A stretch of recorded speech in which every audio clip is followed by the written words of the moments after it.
Back as Gabby Newman puts up a three, knocks it down. 13-3. Gilman City's Caitlin McCrary was able to knock down a three while we were off air, but now it's back out to a 10-point ball game. 13-3. Albany with the lead. Driving in, Sydney Gibson will knock it in. And Abby Landed, I don't know if we caught that before we had some problems, but Abby Landed also scored on a nice post cut, a nice feed from Martin. Martin now with it on the baseline, gets it off the Sierra Anthony. Anthony will put it in off the glass, good for two. Only started without any points at the moment, currently Michaela Martin, but has a couple assists already. As it'll be Zoe Williamson that sends it up to the top key this time now for Ward. Ward over left wing now for Gibson into the corner here for Snuffer. Ball tipped, kept in play though here by Caitlin McCrary. Gets it off now for Gibson as she'll drive in, puts up a shot from the right block, up and good. And I think the Warriors are trying to make so many plays defensively. They've turned over Gilman City a few times, but when they don't do that, leave themselves a lot of openings for Gilman City to score if they can hold on to the ball. And now we'll take a 30-second Penny John Auto Center timeout back in just a moment here on Albany TV. When you need something special for that special someone, check out Blessed Nest at the intersection of 136 and Route PB, located conveniently between New Hampton and Bethany. The Blessed Nest can help you with flowers, candy bouquets, willow tree angels, custom decor creations, or you can sign them up for some DIY classes. So next time you are needing something special for your special someone, either check out Blessed Nest at the intersection of 136 and Route BB, or give them a call at 660-425-6400. Welcome back out again to Albany High School, 15-7. It's Albany with the lead over Gilman City, 2:41 left to play here in the first quarter. It'll be Martin that will inbounds here. Checking in at that break was Casey Messner. She'll check in here for Sierra Anthony. Messner with it over at the free throw line. Sends it over now to Martin on the right wing. Martin up to Papa. Papa brings over to the right wing, trying to bring it inside to Landon on the right block. She has the ball deflected away, but it's going to go out of bounds here off of Lindsay Snuffer. So already about the second or third block that she's had on Landon already here tonight. 5-10. We've got a couple of blocks on Martin, too. And the shot there from Landon is short. Rebound made here by Ward. Again, 2-2-1 pressure put on here by Albany. Stolen away by Papa. Gets it off to Newman. She'll put up a shot from the baseline, but a foul's going to be called here on the floor, as this one is going to go against Jolie Ward. It'll be her first personal, just the second team foul called against Gilman City. Newman set to inbounds here for the Warriors. Sends it to Landon, wide open on the block. Puts it up just a little too hard. Can't get it to fall as Ward comes away with the rebound. Gets it to Snuffer. Snuffer to Williamson, then over to Gibson. Gibson will bring it across. Leaves it off now again for Snuffer. Top of the key this time to Ward. Snuffer, left wing. Shot from three. Off the back of the iron. No good. Rebound made by Newman. Newman quickly brings it across here for the Lady Warriors. Stops, pulls up, puts a shot from the left wing. Up and good. Her third already from behind the arc. Yeah, and I think the Warriors, we've said before, when they can get out and run, I think they're really a better ball club. They've got pretty good quickness. An example of that right there. Now they got to get back against the press. Gibson had it on the block, sends it back up. And now it's Ward with it up at the top of the key. She'll try and drive it. Has the ball knocked out of her hands behind by Emily Pop out of bounds. 18-7, a minute and a half left to play here in the first. Albany with the lead. Landit will check out. Checking back in, Sierra Anthony. Ball inbounds up to the top of key this time here for Gibson. Also checking in is going to be Delaney Shield as she'll check in here for Martin, as it'll be Lindsay Snuffer that knocks it in off the glass. 18-9. It's a 9-point Albany lead. 1:15 left to go in the first. Messner with it up at the top of the key. Gets it over now for Shields. Shields to Papa. Now Messner, a shot from three from the top of the key, no good. Rebound made here by Lindsay Snuffer. Gets it off here now for Sydney Gibson. Ward will send it across here from Gibson. Now to Williamson. Drives in, puts up a shot, and it's going to go out of bounds. They're going to say off the hands of Sierra Anthony. And I think They're saying Anthony had partially blocked that.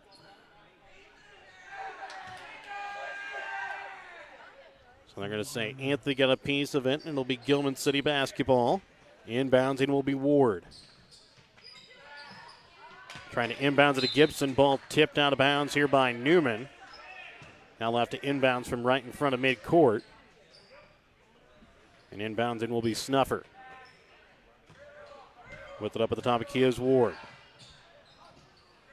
Right wing with it, McCrary. Left wing, Gibson. She'll try and drive baseline. Leaves it off to McCrary. Shot from three. Short, no good. Rebound made by Snuffer, but she's going to be fouled and go to the line to shoot two. And from the smile on Emily Papa's face, it's going to be against her, and it will. Well, it was airballed over the top. She had inside position, just didn't put her hands up to catch the basketball, and then tried to back into Snuffer. And Snuffer will knock in the first free throw. And if you're the Warriors, their scoring has come kind of easily, and now their defense has kind of been too relaxed. And it's like they're trying to wait to get the ball and go run. And Gilman City, young team. Both of these are young teams. But Gilman City's taking advantage of some of the lapses. Papa with it over on the right wing as Snuffer's able to hit both free throws. Left wing to Newman. Newman all alone leaves it off for Anthony on the right block. She'll put it up and good. Nice pass by Newman, a nice finish by Anthony. She needs to, if she does nothing else but finish those, she's going to be in great shape. Shot from three, no good that time by Sydney Gibson. A rebound there by Williamson. And it's going to go out of bounds here off of Gilman City with 2.9 left to go here in the first. It's a 9-point Albany lead with a chance to extend it here. With 2.9 left to go here in the first. Newman will pick it up at midcourt. Brings it, puts up a shot from the top of the key, off the back of the iron, no good. 20-11, Albany with the lead after one quarter. We're back with more in just a moment here on Albany TV. Carousel Creations is the place to go for all of your Albany Warriors fan apparel. For hats, t-shirts, polos, jackets, or Letterman jackets, Merlina Carousel Creations in Albany has had you covered in Warrior green since 1992. Brown Plumbing in Albany is the oldest family-owned business in Gentry County. This means that not only do you know them, but they know you. For plumbing or heating and air service that you've already trusted for years, call Brown Plumbing today, 660-726-5716. In our friendly small town of Albany, Missouri, we have community-minded businesses, great places to eat and shop, a historic Carnegie Public Library, community center, pool, 9-hole golf course, multiple places to worship, and a strong school system. Albany is the seat of Gentry County, located off Highway 136 in the heart of Northwest Missouri. Albany is a fun place to visit, but an even better place to live, where we have small town roots with a big town feel. Welcome back out to Albany High School, 22-11 as we get ready to start the second quarter play. Albany with a 9-point lead. Gilman City will start out with the basketball. Over to left wing now for Gibson. Gibson sends it up to the top of key for McCurry. Back to Gibson. Now up to the top of key this time here for Snuffer, trying to bring it inside.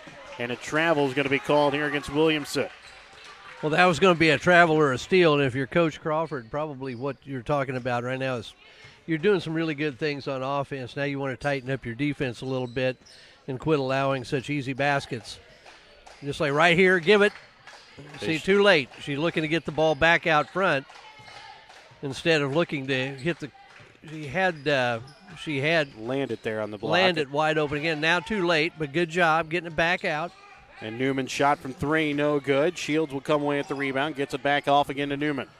Newman drives in, leaves it off for Martin. Sidesteps a defender, sends it back out to Newman in the corner. Shot from three, up and good. That's four already here in the half.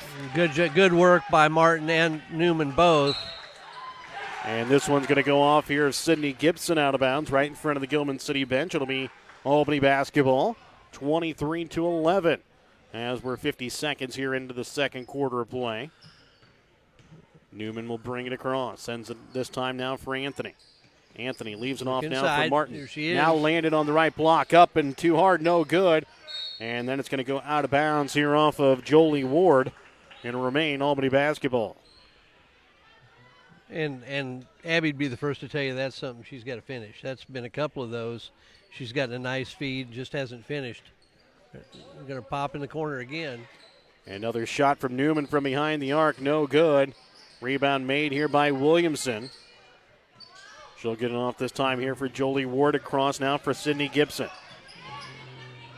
Gibson over to left wing for Snuffer. Shot from 2, no good. Rebound made here by Newman. A jump ball before, so it's going to stay here with Albany. 6:37 left to play in the second. It's a 12-point Albany lead.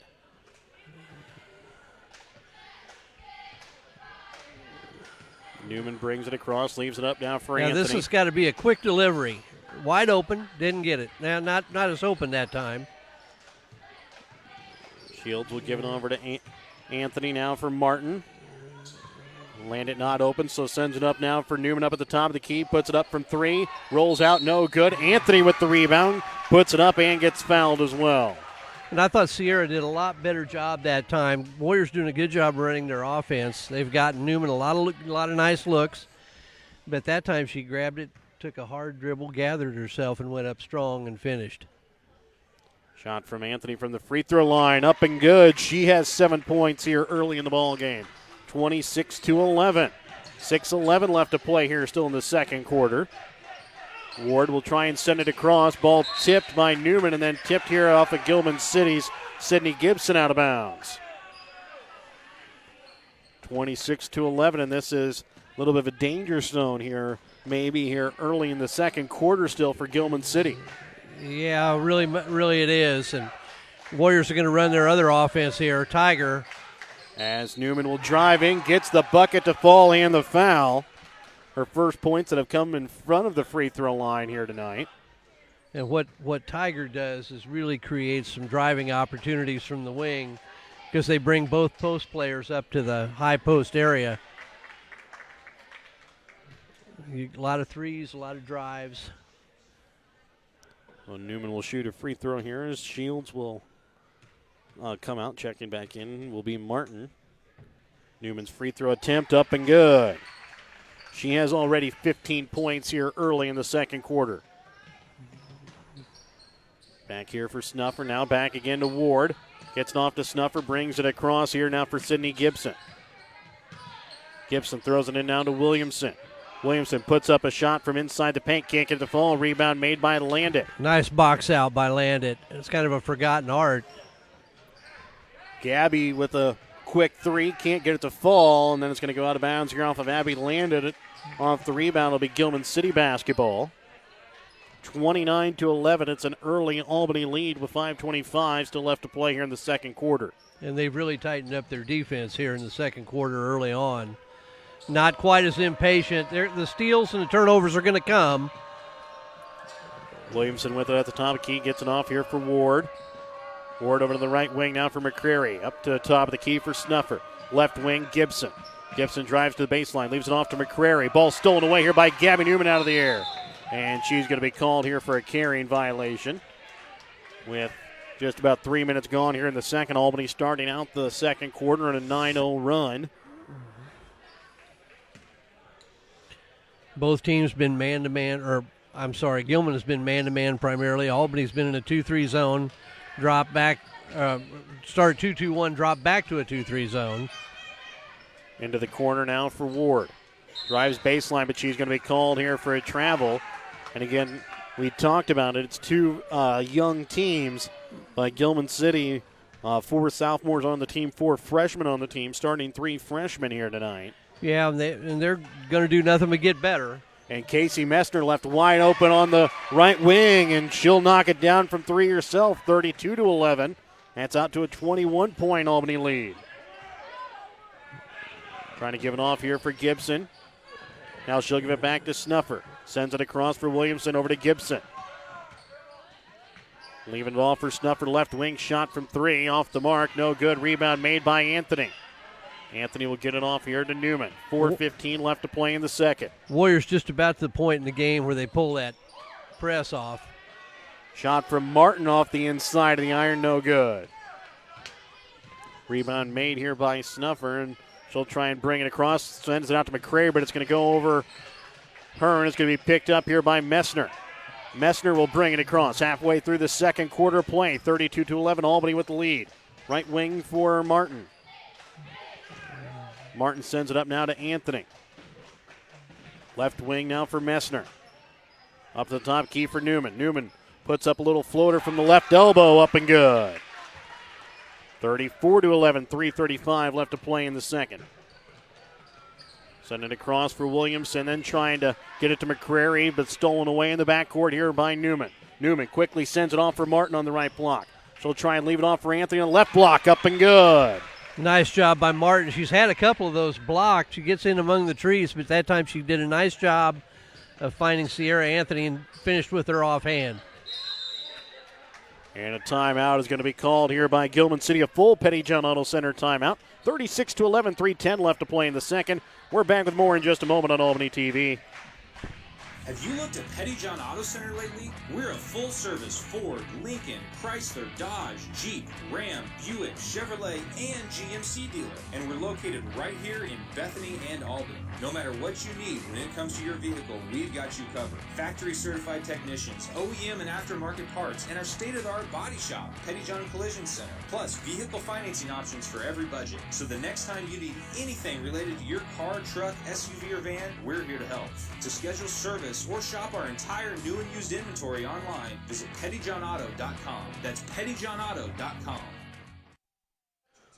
Welcome back out to Albany High School. Again, we are going to be having just one video tonight for girls and boys. Well, I guess two videos. We've already had one girls video that had a little bit of problems with the video, but we're going to try and stay with one video as we will have the senior night festivities in between games. So we'll try and keep it right here in between games so we can bring you all the festivities here on Albany TV as well.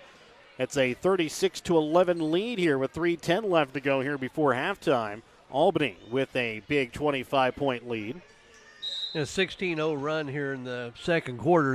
And the Warriors, I thought, really have stiffened up their defense and not given up as many easy ones maybe as what they did in the first quarter. Looks like Abby Landit will pick up her first personal. Just the second team foul called here against Albany. 36-11, 3:06 left to play here in the second. Ball inbounds into the corner here for Gibson. And Gibson will get it off this time down here for Snuffer. Up to Ward. Left wing, McCrary. Shot up no good. Rebound's going to be made here by Papa, and she is going to be fouled as Sydney Gibson will pick up her first. 15 foul called here against Gilman City. Out on the floor here for Albany is going to be Papa, Newman, Messner, Martin, and Landit.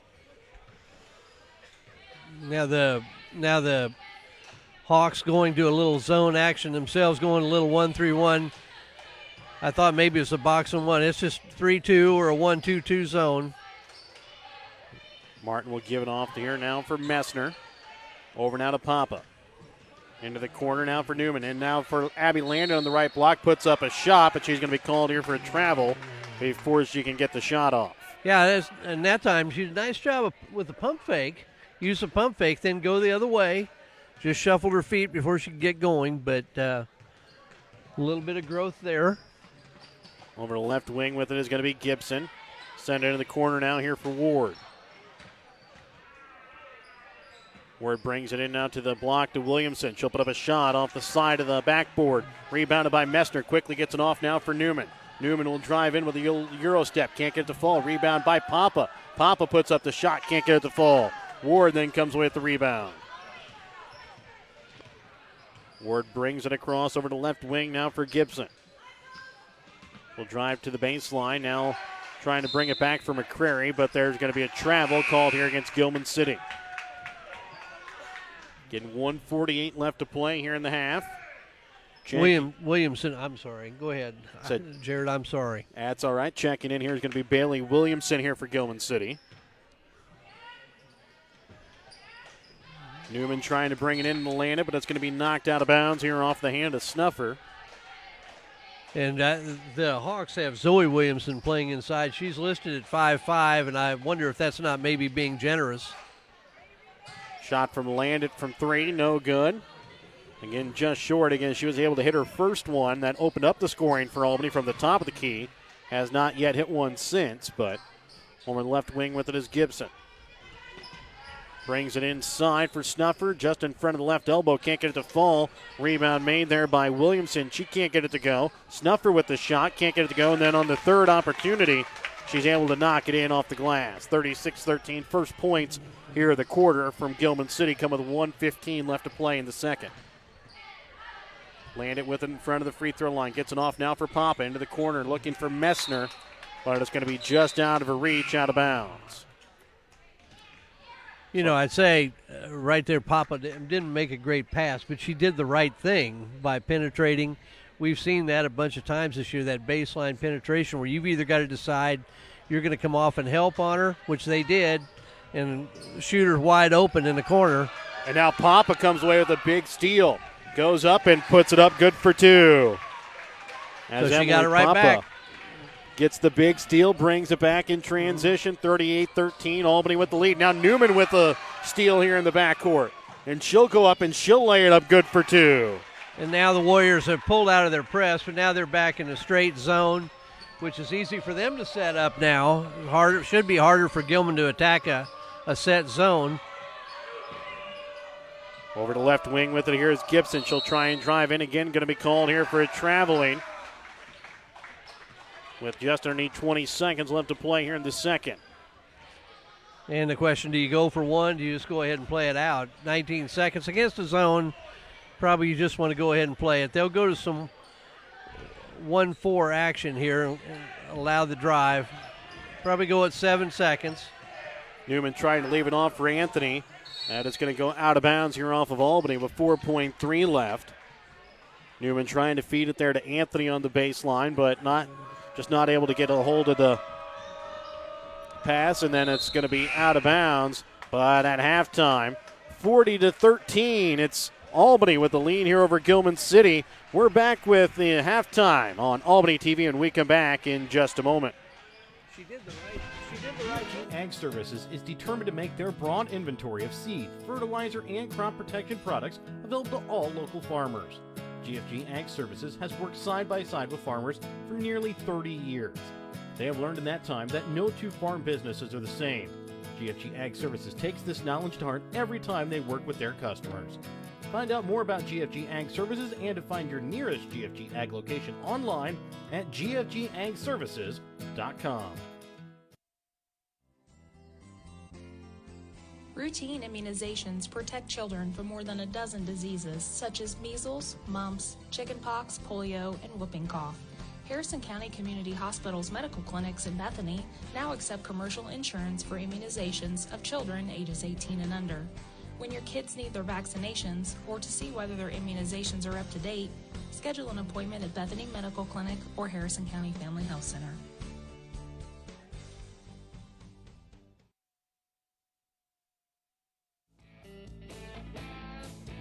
Larry and Cindy Wilson of Larry Wilson Construction are happy to support all Albany students in the classroom and on the basketball court. Give Larry Wilson Construction a call for all of your bulldozer and track hose service needs. Give them a call today at 660-541-0632. Again, that's 660-541-0632. For Larry Wilson. Tanya McCampbell, Lone Star Investments, LLC in Albany, has been your hometown financial advisor since 2009. When you need help securing your future, give Tanya a call at 660-726-5119. Lone Star Investment securities are offered through registered representatives of Cambridge Investment Research Incorporated, a broker-dealer member of Finstra and SIPC. Advisory services are through Cambridge Investment Research Advisors Incorporated, a registered investment advisor. Cambridge and Lone Star Investments, LLC are not affiliated. Give Tanya a call, 660-726-5119 at Lone Star Investments to secure your future. Master Angus in Albany is a proud supporter of Albany Warrior Athletics. Master Angus is a family-owned and operated Angus cattle farm in Albany, selling USDA choice beef and registered Angus cattle. Master Angus is proud to put in the same effort in the pasture that the Warrior athletes bring to the court.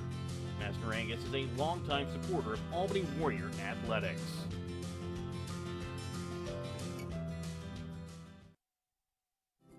These are exciting times at Northwest Medical Center. We are continually striving to improve our hospital and family care campuses by adding the latest diagnostic technologies and opening new outpatient clinics in a wide variety of specialties. At Northwest Medical Center, we are proud to live up to our promise to provide great jobs and truly offer comprehensive care close to home. For more information, call 660-726-3941 today.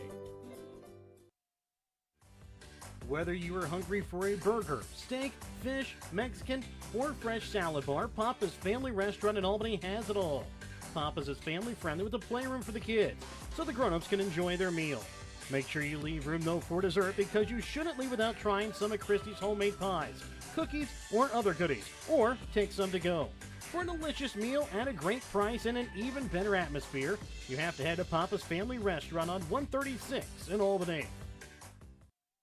Welcome back out to Albany High School. I'd like to thank our sponsors helping bring you tonight's broadcast between Albany and Gilman City, the Harrison County Community Hospital, Blessed Nest of Bethany, Northwest Medical Center, Albany Booster Club, Lone Star Investments, Tanya McCampbell of Albany, Rolling Hills Creative Living of Albany and Bethany, Messner Angus of Albany, Papa's Family Restaurant in Albany, Albany Hy-Vee, Carousel Creations of Brown Plumbing of Albany, the City of Albany and Schultz of Albany, Raymond Smith Body Shop in Albany, Albany Subway, GFG Ag Services, the New Shopper of Albany, and the Printery of Albany. Penny John Auto Center's locations in Bethany and Albany, and BTC Bank locations in Albany, Bethany, Boonville, Carrollton, Chillicothe, Gallatin, Pattonsburg, and Lamoni, Iowa. Here at the half, it's 40-13. Albany girls with the lead over Gilman City. Albany led in scoring by Gabby Newman with 19 points. 9 points for Sierra Anthony, 5 points for Abby Landit, 4 points for Emily Pop, and 3 points for Casey Messner. For Gilman City, they're led in scoring by Lindsay Snuffer with 6 points, 4 points for Sydney Gibson, and 3 points for Caitlin McCrary. So again, those are the leading scorers, and Albany led by Gabby Newman. She has 4 3-pointers already here in the first half. Sierra Anthony with 8 baskets that all come from the block there for Albany. So, Mike, it's the Albany girls that got weighted with their scoring a lot via their defense. A lot of transition buckets, a lot of getting the ball back quickly and coming back in transition quickly against a young Gilman City defense. Yeah, they started against a man-to-man defense, and I thought they ran their offense well, and I thought they got a lot of things inside early. We talked about Coach Crawford wanting them to clean up some of their shots around the basket. They still missed 3 or 4 point-blank opportunities, but they've also converted on several occasions too. I think Sierra Anthony has 7 or 9, and I know Abby Landon's finished with 1, has a 3-pointer, and they've just done some really nice things on the offensive end. You can run your offense really well, and if you don't shoot well, it doesn't always look good. But you said it exactly right. Their defense has fed into this. Even when they pulled back out of their press, it almost helped their half-court zone because they were more set up in their half-court zone to be able to deal with some things, continue to get steals. They're playing against a young team, but the Warriors are a young team too, so this is a kind of a game they needed. And they've scored 20 points in back-to-back quarters, and they just hope they can keep it going here in the second half. They really did clean up a lot of things defensively from the first quarter to the second, and I don't think they've shot it as well as they can, or they will eventually, but they put up 40 points, and that's a great half for them. And you think about at the GRC Showcase last Saturday, they only scored 30. Scoring 40 points and a half really shows head coach Brooke Crawford and the team that they can score. And it kind of has them back in that feeling, all right, that we're in that scoring shot. There were some shots that went up quickly, but they've been running their offense very well as well. Well, yeah, and everybody looks at these kids, and they saw them playing all last year, and they go, well, I can't understand why they're not doing better offensively. And you know, they're still playing either 4 sophomores and a junior, or 3 sophomores, 2 juniors, or some combination thereof, and add in a freshman. And you know, it's one of the things that as freshmen, you're going to see occasional good games. You just hope they can keep their head above water. As sophomores, you're going to see them great one night and really struggle the next. And by that transition to their sophomore to junior year is where you should really see some growth in them both as individual players and as a team. And so I think the future's fairly bright if they keep playing, keep at it. But like I said, they've had enough tough games this year that sometimes it's always nice to have one of these once in a while. Yes. And that's not to say Gilman can't come back if the Warriors don't, because Gilman has shown the ability to score a little bit. It's just a matter of can they handle the Warrior pressure. We'll be back with the start of the second half when we come back in just a moment. No job is too big or too small for the professionals at Raymond Smith Body Shop in Albany. With over 100 years of combined experience with auto body, they offer the reliability and prompt service by using the latest in technology to get your vehicle back on the road. Raymond Smith Body Shop is also a complete wrecker service as well as glass repair and body work. Plus, they work with all insurance companies. They are prepared to get you in and out and back on the road. See them today on Highway 136 East in Albany. Raymond Smith Body Shop. They're there to serve you. Rolling Hills Creative Living provides quality professional care to individuals with developmental disabilities in personal and group home care settings within the Albany, Bethany, and surrounding communities. Rolling Hills is also proud of all of their residents that are a part of the job coaching program and those that have received competitive employment. Rolling Hills are proud members of the Albany, Bethany, and surrounding communities.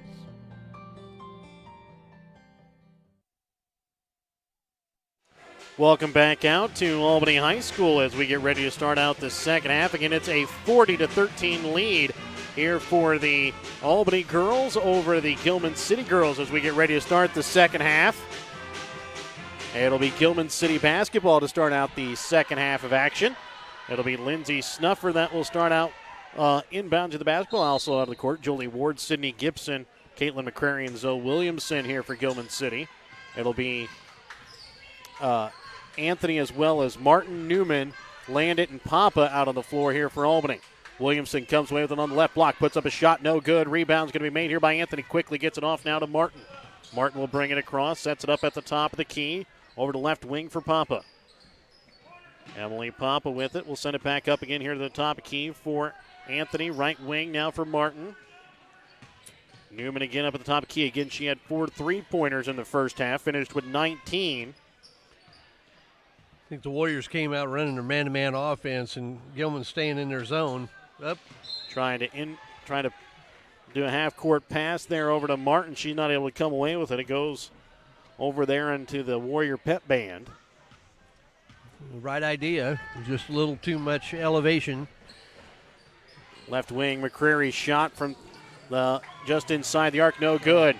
Newman with it on a fast break. Goes up, has some trailers with her, but she knocks it in off the glass. Good for two, 42-13. Albany gets the scoring started here to start out the second half. A minute in, it's a 2-point lead, or it's a 2 points there for Albany. Nice outlet pass by Anthony, too. Ward shot there, blocked by Landit. She'll quickly get it off now to Newman. Newman sends it across now for Martin on the right block. Maybe just a little too far underneath the basket when she put up the shot, and it's going to go to bounds here off of Siri Anthony as Zoe Williamson gets the rebound, but knocked out of bounds as Anthony tried to steal it away. Yeah, long pass just took Martin a little bit too far under the basket, but good that they're looking up the floor and trying to find a teammate. Gibson's pass knocked out of bounds here by Martin. As we've said, not all turnovers are created equal, and that's one of those that you don't mind totally. And ball going to be tipped out of bounds here, and it's going to be Gilman City basketball. So again, inbounds and will be Snuffer. Looking inbound, stolen away here by Anthony. Gets it off now to Martin. Martin drives over to the right block, lays it up, good for two. Now all five starters have a bucket here. And again, a steal and a nice lead pass by Anthony to get that started. Snuffer inside the paint, puts up a shot off the backboard, up and good. She leads the Lady Hawks here with 8 points after scoring 6 in the first half. 44-15, Albany with the lead, looking for Papa, but it's going to go out of bounds here off of Sydney Gibson. It always amazes me when people run down the floor with their heads turned and don't see the basketball. Newman sends it over now to Papa on the left wing. Drives in, leaves it over for Anthony. Right wing now for Martin. Martin sidesteps the defender, puts up a shot just short, no good. And then a jump ball will be forced here by Emily Poppin for Lady Hawks, and it'll stay here with Albany. Newman set to inbounds. Up to the top of the key. Anthony puts up a shot from 3. No good. And another jump ball will be forced here. This time between Emily Papa and Jolie Ward, and it'll be Gilman City basketball. Well, that was a surprise. Well, I will say I saw her practicing threes prior to the game. She did hit about 3 in a row. However, on the bench, Allison Groves hit 4 in a row. So. Okay. Well, and that's one of the, it's one of those. I always used to tell my big guys inside, I'll let you take. I'll let you take one 3-pointer somewhere along the way. Newman will quickly give it off to Landon, but she's not able to bring it in. It goes off her hands out of bounds. Another good find there by Newman. Yep. Albany just not able to get points out of it. And you don't want to see her get frustrated because she's really doing the right things with the basketball, and it's just a tough break. And you like to see your teammates get rewarded too. Papa almost came away with a steal there, but it fell on the ground, picked up here by Gilman City, knocked out of bounds here off the hand of Abby Landit. So it'll be Gilman City basketball inbounds in here with 5:04 left to play in the third. 44-15 to 29-point Albany lead. Ball inbounds a snuffer into the corner, trying to bring it into Williamson. Puts up a shot, no good. Rebound made by Martin. She'll have the ball stolen away from behind by Caitlin McCrary. Picked up here now by Sydney Gibson. Now Martin needs to take a cue from her teammates and look up the floor. She had both Newman and Landon out ahead of her, but kind of had her head down trying to dribble instead of keeping her head up. Snuffer will knock it in from the free throw line off the glass. 44-17 into the corner. It's a shot from Papa from the baseline. No good. Rebound made by Ward. Ward trying to bring it across. Gets caught in the backcourt. We'll send it across here now for Caitlin McCrary. She'll have it on the left wing. Swatted out of bounds here by Martin. And it will remain Gilman City basketball. Again, it is senior night here at Albany, but again, Albany girls with no seniors as Sierra Anthony gets a big block right to the hands of Papa. She'll give it off this time now for Newman. She'll put up a shot from just outside the paint, up and good for 2. And it's fun to see them find each other on the floor, especially on the break, and it's got to be more fun to play that way too. When you know you get open, you're going to get it. Shot from Gibson, up and no good. Ball will be rebounded here by Anthony. She'll get it to Martin. Martin will slowly bring it across here for Albany as she'll set up the Lady Warrior offense. Gives it off to Newman into the corner for Papa. Papa across this time now for Martin. Martin to Newman looking now for Papa on the baseline. She'll put up a shot, but will be fouled. We'll go to the line to shoot 2. And a foul will go against Zoe Williamson. That'll be her second. So Emily Papa will go to the free throw line for the first time here tonight. First shot. No good. Albany was perfect there in the first half. You said it. You did it. I waited till afterwards. Well, you said it just because you weren't on air. You still said it. Casey Messner will check in here for Landit. Shields ready to check in if Papa can hit the second one here. And if she does, she'll make it a 30-point ball game, and she does. As she knocks it in, 47-17, 3:34 left to go in the third. Shields will check in here for Papa. It's a 30-point Albany lead. Ward will bring it across here for Gilman City. Ward into the corner this time now for Gibson. She'll drive baseline, puts up a shot. A little too hard, can't get it to fall. Newman keeps it in play and goes right to the hands of Martin. Look up, look up. And over to the right wing this time now for Newman. Newman will send it in the corner now for Messner. Messner drives in, puts up a shot from the paint, up and good for 2. That's a couple of times we've seen her use that offhand runner. Ward with it up at the top of the key here for the Lady Hawks. Gilman City trying to get a screen up at the top of the key. McCrary sends it in the corner now again for Gibson. Gibson will drive baseline. Sending it back out again for Ward up to the top of the key here for Bailey Williamson. Over now for Gibson. Drives baseline, loses it, picked off here by Shields. Gets it off now for Messner. Messner will give it to Newman as she'll bring it across to try and set up the Lady Warrior offense. Ashley Sturkis ready to come to next check here for Albany. Into the corner now for Messner. Sends it up to the top key for Shields. Shields sends it into the corner now. Messner shot from three. Just a little too hard, no good. Kept in play there by Martin trying to get it to Shields, but it's going to go through her hands out of bounds. Sturkis will check in here for Anthony with 2:07 left to play in the third.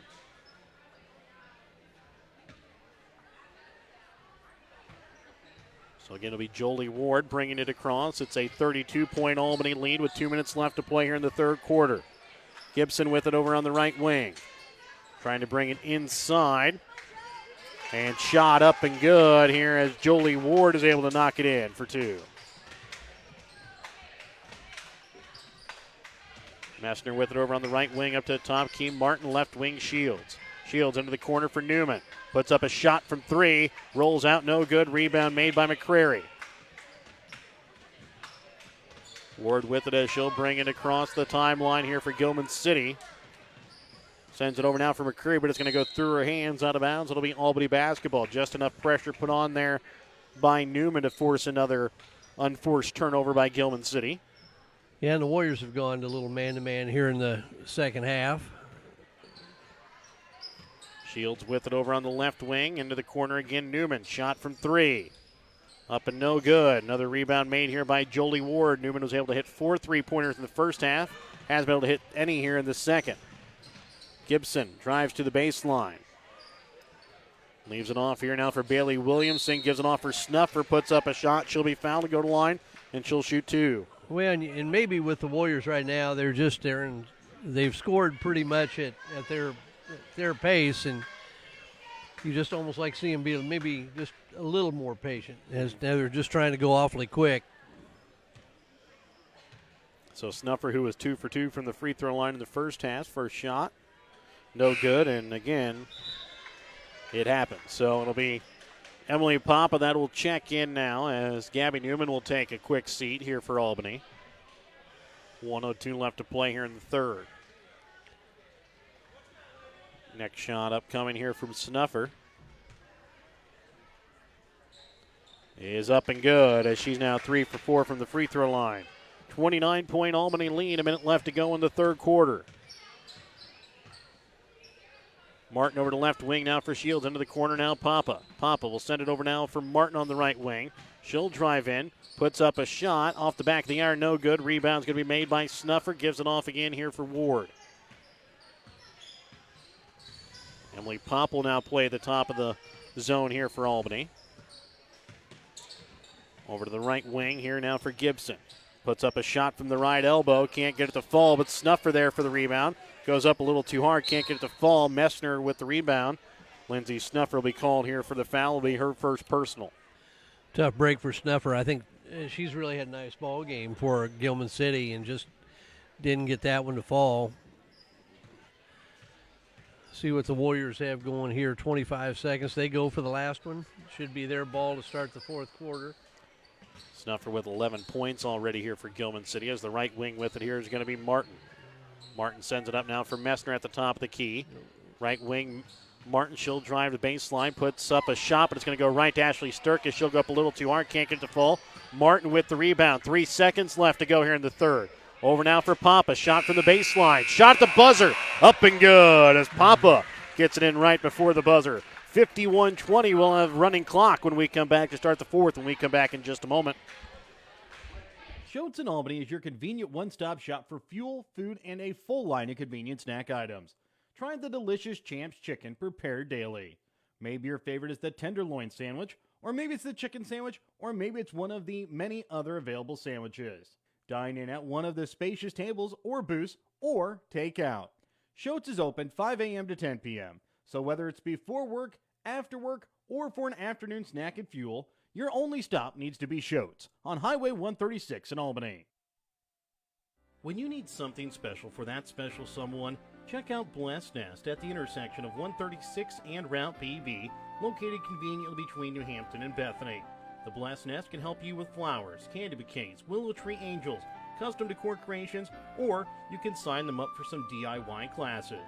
So next time you are needing something special for your special someone, either check out Bless Nest at the intersection of 136 and Route BP, or give them a call at 660-425-6400. Starting out the fourth quarter, it'll be a running clock as Albany out to a 31-point lead, 51-20. Emily Papa with it on the baseline, drives in, puts up a little floater, can't get it to fall. Ball rolling around, finally picked up here by Shields. Allison Groves, Ashley Sturkis, Shields, Papa, and Martin in here for the Lady Warriors.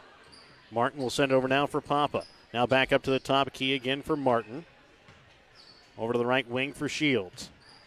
She'll send it to the corner now for Papa. Inside to Ashley Sturkis on the block. Sends it off to Allison Groves. Puts up a shot from the right elbow. No good. Emily Papa, though, able to keep it alive as she gets it off to Sturkis. And it'll be knocked away. Picked up here by Gilman City as Ward will bring it across. Over to the right wing. Gibson shot from three off the iron. No good. Ball tipped. It's going to be picked up here by Shields. It's a 3-on-1 here for Albany. Shields with a shot and up and good here from inside the paint. Good for her. She deserved that after the previous possession. Kind of came up with two loose balls there and gave the Warriors a couple more opportunities to score. Good pull-up jumper, and she had a feed if she wanted it. Over on the right wing, Sydney Gibson again here for Gilman City up to the top. The key for Snuffer. Again, she's in double figures here for Gilman City. On the right wing, Ward puts up a right block as Ward. She can't put up a shot. And Snuffer will have it and trying to get out to Gibson on the right wing. Gibson back up to the top, a key for Snuffer. She'll drive in, leaves it off into the corner for Ward. Back out again to Gibson. Puts up a shot inside the arc, no good. Snuffer with the rebound. Up and good, and gets the two as well. So she'll get the two plus the foul, as foul is going to go here against Ashley Sturkis, her first. Snuffer 3 for 4 from the free throw line. As it'll be Jaden Batson checking in here for Albany, as she'll check in here for Emily Papa. So it'll be Papa, Batson. So it'll be Batson, Shields, as well as Alexis Wink, Ashley Sturkis, and Allison Groves here. It's a 31-point lead. Snuffer can make it 30 if she can hit the shot, and she does. So it's down to a 30-point ball game. Again, running clock still going here. 5.5 left to play here in the fourth. Shields will send over the right wing this time now for Wink. Back up to the top key for Batson. Again, right wing for Wink. Inside to Sturkis on the right block. And now a jump ball will be forced. That'll go towards Gilman City. When you get the ball in low block, you just got to make a quick move, either that or turn and face them and then make a move. But the longer you hold it, you're gonna draw a heck of a crowd inside. Ward with it up at the top of the key here for the Lady Hawks. She'll send over to the right wing this time now for Gibson. Sydney Gibson will drive to the right elbow. Brings it inside now here for Bailey Williamson. Puts up a shot, can't get it to fall. And then rebound made and up and good here by the freshman Sydney Gibson. So 53-25, so running clock now over. Over on the left wing with it here is going to be Batson. 4:35 left to play here in the fourth. Batson will leave it off to Wink. Wink on the right wing, into the corner now for Shields. Puts up a three, no good. Ball's going to be tipped there by Batson, picked up by Shields. Picked up by Sturkis, gets it back out to Shields. Now Wink with it over on the right wing, brings it into Sturkis on the right block. Turns around, puts up a shot, but is going to be called here for a travel. 4:17 left to play here in the fourth. And you know my thoughts on this. I'd like to see him leave one older kid out there just to handle the ball and get them in their offense. They're just really struggling right now, and there's not much of a recipe to – that might be their best offense. Just get it up off the glass and let Snuffer go after it. She wasn't able to put back in that time, as Shields will send over to the right wing this time here for Wink. A couple new players for Gilman City set to come in here as Allison Groves shot no good. Checking in here is going to be Zoe Williamson. Also checking in Bailey Elder here for Gilman City. As checking out will be Caitlin McCrary and Bailey Williamson. Again, 8 listed players on the roster for Gilman City. Just 7 suited up tonight. Jolie Ward will send it over to the right wing here for Gibson. Gibson into the corner now again for Ward. Back again to Gibson. Gibson will drive into the paint. Puts up a shot blocked there by Ashley Sturkis. And then picked up here by Batson. She'll bring it across the timeline over to the right wing. Leaves it off for Wink. Gets it out for Groves. Left wing. Shields shot from 3. Just short off the iron. No good. 53-25. 3:10 left to play here in the fourth quarter. Over to the right wing with it here is going to be Gibson. Gibson will drive in. Pulls it back out for Zoe Williamson. Williamson with it up at the top of the key. Leaves it over to left block for Bailey Elder. Has the ball stripped away there by Batson, and a forced jump ball that's going to go here towards Albany underneath 3 minutes left to play in the ball game. 53-25. Albany with a 28-point lead. That might have been the quickest jump ball I've ever seen. I don't think that either player really had possession of that one. I don't think they did. Wink will send it in the corner again for Shields. Puts up a shot from the baseline, up and good for 2. She has 4 points here in the fourth quarter. Kind of cleared herself from some traffic. Looked good shooting the basketball. Brings it back out to a 30-point lead and running clock. Over to the right wing with it here is going to be Gibson. Trying to bring it inside for Ward. Another steal here by Shields, as she'll dribble behind her back to get away from Jolie Ward. So some nice plays put on here by Shields as she'll get over to the left wing now for Batson. Right wing now Wink. Back up to the top key Shields. Back again to Wink. Inside to Ashley Sturkis on the right block. She'll try and go around a defender. Leaves it off for Batson on the left elbow. Puts up a shot. Rolls out no good. Ball rolling around on the floor. It's going to be picked up here by Gilman City. And I believe we're going to have another jump ball that's going to go here towards Gilman City here. As checking in now will be Bailey Williamson. But some nice things done by the Warriors there. Sturkis kind of dribbled, created some space for Batson. Missed a shot, but got a good one. Looking at Allie Wink, she's a lot nicer than I would be. I think she's had some looks at it and trying to get her teammates involved. Well, and I'd say that's kind of the same way her brother plays as well. As the shot up and no good that time by Zoe Williamson. Another shot up and no good by Gilman City. Then Snuffer gets the rebound and is going to be fouled. We'll go to the line to shoot 2 free throws. Then we have running clock. We'll see how long it takes before the first shot is taken. Again, if she makes the first one, though, the clock will stop. I give the over under at 30 seconds when she finishes both of these. First shot, up and good. Yep, I'm not going to make it because that that will stop. That shuts the clock off. That will shut the clock off as Ashley Sturkis picked up her second, already now 5 for 6 from the free throw line at Snuffer. Next shot up and good. Lindsay Snuffer's had a really nice game for the Warriors. Got to take it out of bounds. But Lindsay Snuffer's done a really nice job for the Hawks. She's cleaned up a lot of missed shots. And only being a sophomore, we look to see her a couple more times here throughout the next couple of years. Shot from Shields, no good. Batson will get the rebound, but she is going to be fouled. It's going to be called here on the floor as Jolie Ward will pick up her second. 38.9 left to go here in the fourth. 55-27. Ball inbounds to Ashley Sturkis. Puts up a shot. Short, and it might have been tipped there as it goes out of bounds with 36 seconds off of Albany. Ashley just needs to get herself in the weight room a little bit and get stronger. Got size, got some length, which seems to be the buzzword. As this one will go off of Sydney Gibson out of bounds in front of the Gilman City bench. Albany basketball here.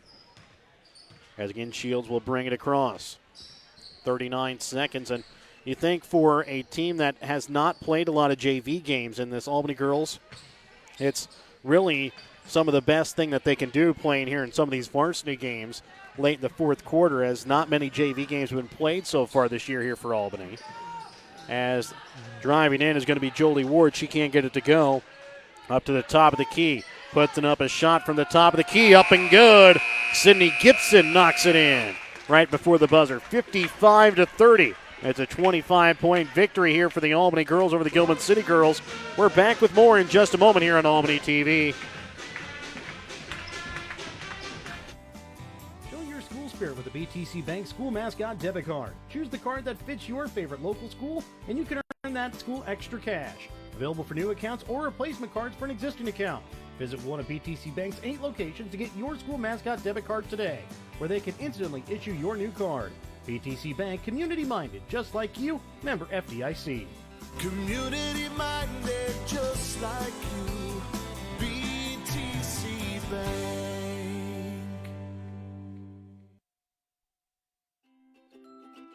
Your Albany Subway is proud to sponsor Albany Warrior Athletics. When you have a championship hunger, stop in at your local Albany Subway and grab a great tasting salad or sub made to order, like the new Ultimate Meatball Marinara or Ultimate Spicy Italian on the new Ultimate Cheesy Garlic Bread. Stop in at your local Albany Subway today, located right off of 136 Highway at 3 Warrior Drive in Albany, right next to the football field. Welcome back out to Albany High School for BTC Bank postgame. We'll have our Albany TV Subway Player of the Game. Our Albany TV Subway Player of the Game tonight is the sophomore in Sierra Anthony. She finishes with 9 points, all coming there in the first half. Played a little bit there in the third quarter, but Mike, one of the things that we really enjoyed seeing was she was able to put it in underneath the basket. She had a couple big rebounds and some nice assists as well, some nice passing, trying to get it out to the outlet pass. Yeah, you could have made a case for Gabby Newman, obviously, but I thought when they really got away and busted it open in the second quarter, I think she had 7 in the second quarter when they got away from Gilman City and kind of put the game on ice.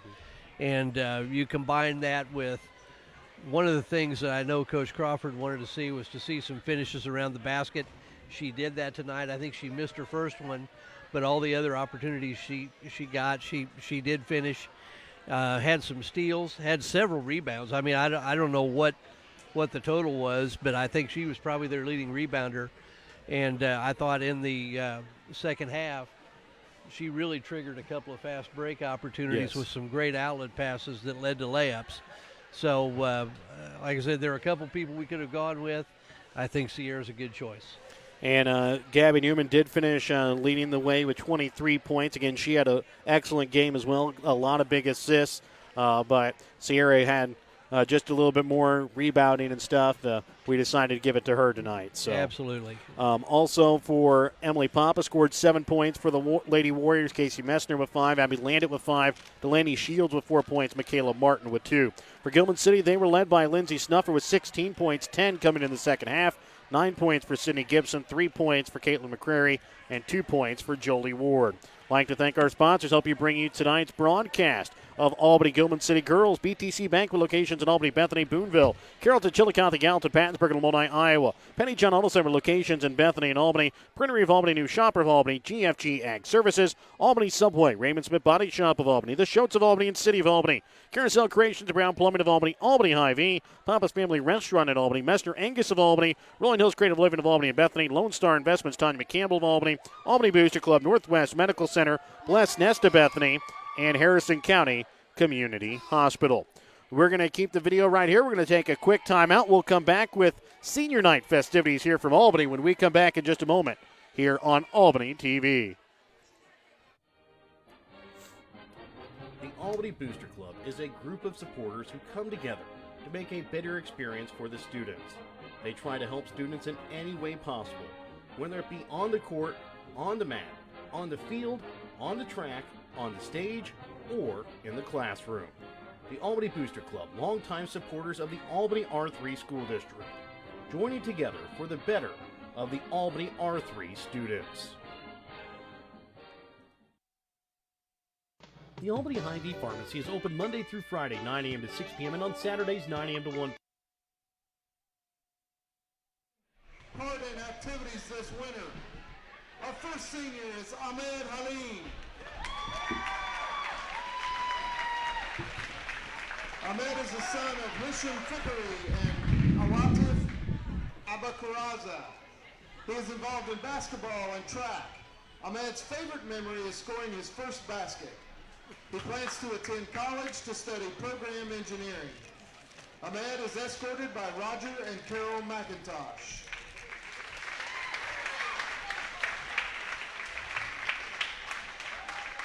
Our next senior is Faith Hewen. Faith is the daughter of Marina Beebe. She is involved in Warrior Pride Color Guard, drumline, and band. Faith's favorite memory is the award ceremony at Trenton Band Days this year. She is so proud of her Warrior Pride band. Faith plans to attend Northwest Missouri State University and major in education. Faith is escorted by her mother.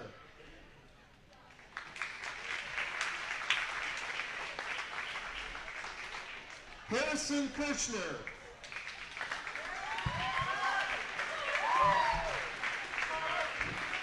Harrison is the son of Kerry O'Neill and Nathan Jones. He is involved in wrestling. His future plans is to move out and see Tom when he gets home from basic training. Harrison is escorted by his mother and stepdad, Robert O'Neill.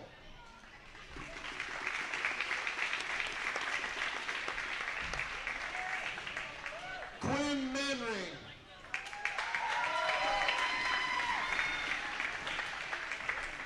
Quinn is the son of Cody and Kelly Manring.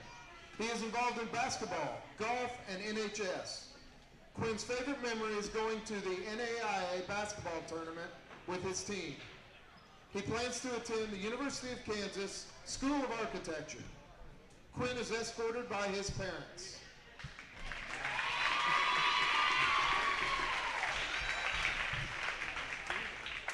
Sedona Mays.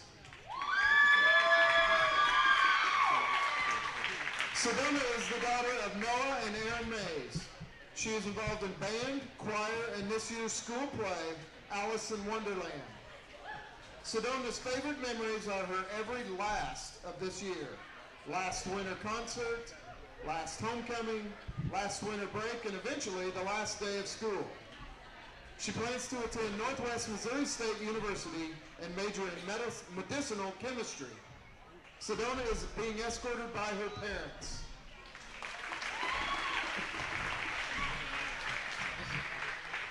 Maya Newey.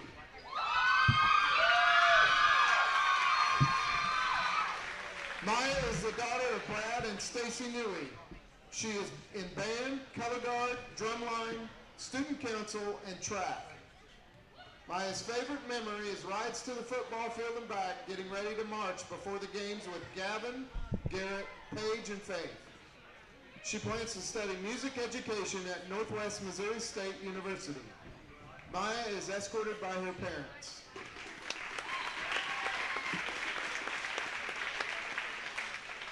James Parsons.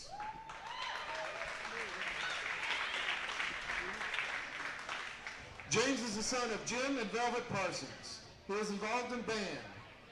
James's favorite memory is having Sam and Quinlan come back for pep band.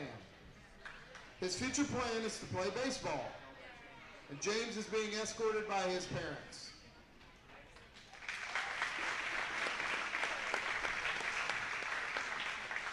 Abigail Wilson.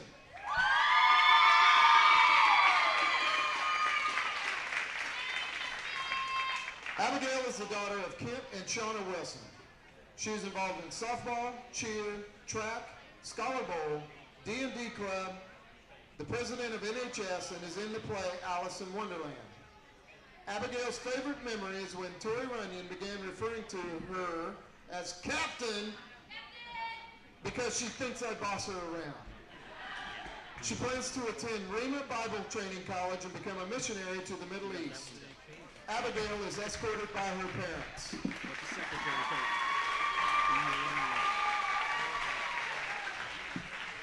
Carson Wilson.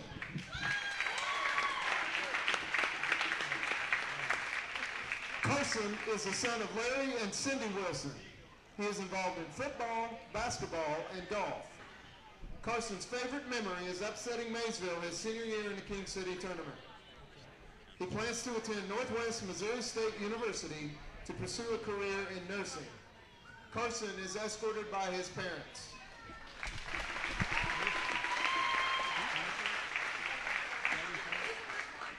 Jeremy Weimer.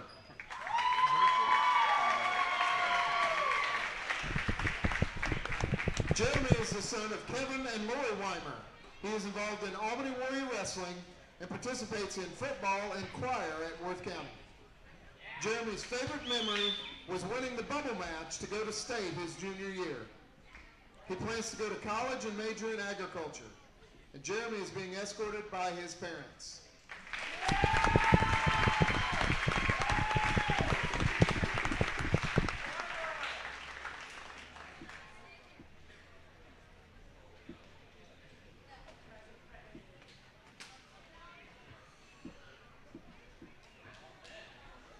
Seniors, parents, family, and friends are invited to meet in the Commons area for pictures and further congratulations. Let's give all our seniors one last round of applause.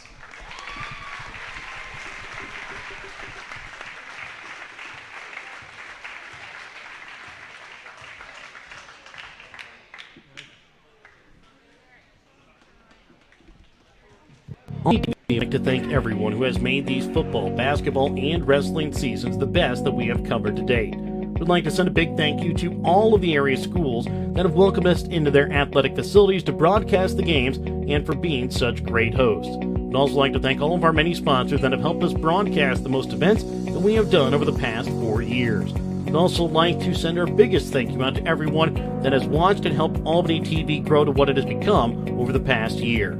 We hope that you will continue to follow us as we'll be doing various things throughout the spring and summer months to make 2020 our biggest yet. We look to incorporate softball and baseball along with our football, basketball, and wrestling broadcasts, all while striving to improve our Albany TV broadcast. Again, if you would like more information, contact me, your Albany TV manager, Jared Rolvis, at 660-254-4800. Again, thanks from myself, Jared Rolvis, Mike Atkins, Perry, and Susan Phillips at Albany TV. The Albany Hy-Vee Pharmacy is open Monday through Friday, 9 a.m. to 6 p.m., and on Saturdays, 9 a.m. to 1 p.m.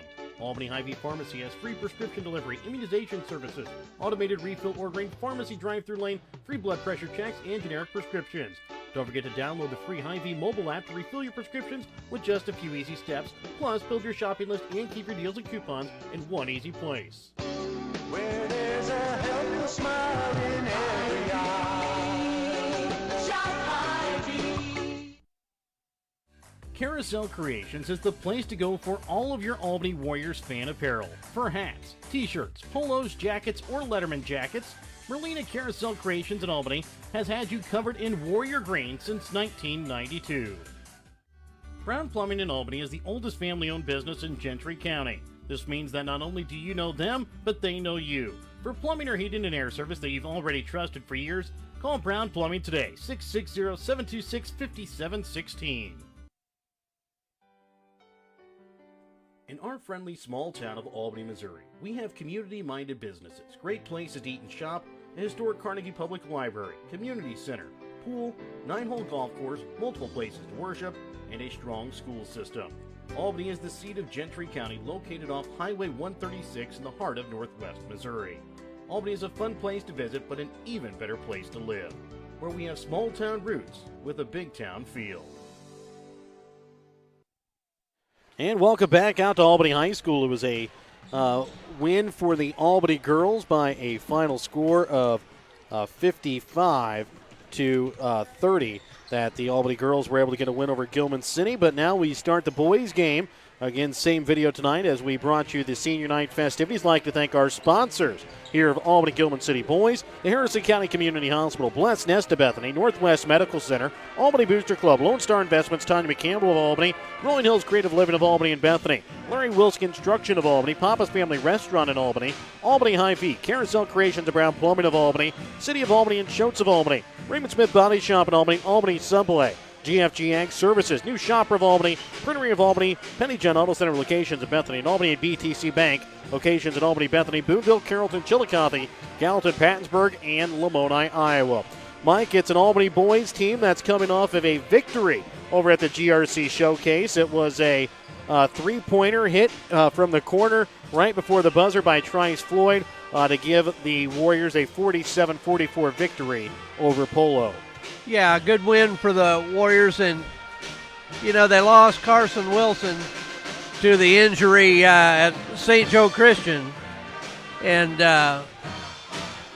I really think if you've seen them play, they've competed like all get out. I mean, they're playing basically one senior and playing a lot of freshmen. Got 2 sophomores on the floor all the time, 1 junior, and we talked about their win against Maysville, who had beaten them pretty handily, and we talked about their win in the King City tournament. Mm-hmm. But I thought if Carson doesn't get hurt against St. Joe Christian, I think that game was very much in reach. It was a nip and tuck game until he kind of went out, and then they came back and played against Gallatin. Well, before that they lost to Bramer in overtime, right? Which it was close throughout, where I thought Albany had a chance to win. That was their first game playing without Carson Wilson, and the day after as well. So didn't really have any time to prepare. Right, and maybe if they'd had a little bit of time to prepare, maybe they pull that Bramer game out. Then they play Gallatin here at home, who finished second in the Eastern Division on the boys' side, and gave Gallatin everything they wanted. That was really a 3 and 4 point game through most of the second half. I mean, Gallatin got away a little bit at the end, ended up winning by 8.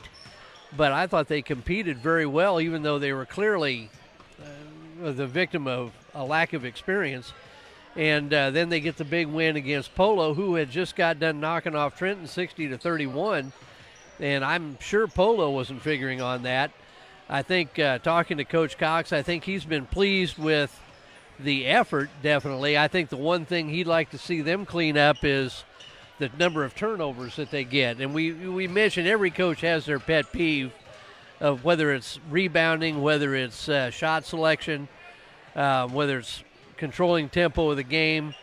And mine was always turnovers, and I know that's a big concern for Coach Cox too. But when you're playing with 2 freshmen and 2 sophomores, as much as you want to say, well, we need to clean that up, that's just going to be an ongoing thing that's going to be fixed by just getting a little bit older and a little more experience. But the Warriors have performed well, and I think you've seen a hungry ball club that plays extremely hard. Now, along with playing hard, that should be an expectation. You should expect everybody to play hard. It doesn't happen, but that should be your expectation. And along with that, you'd like to see them execute well too, and that's the next step, I think, for these boys to move into.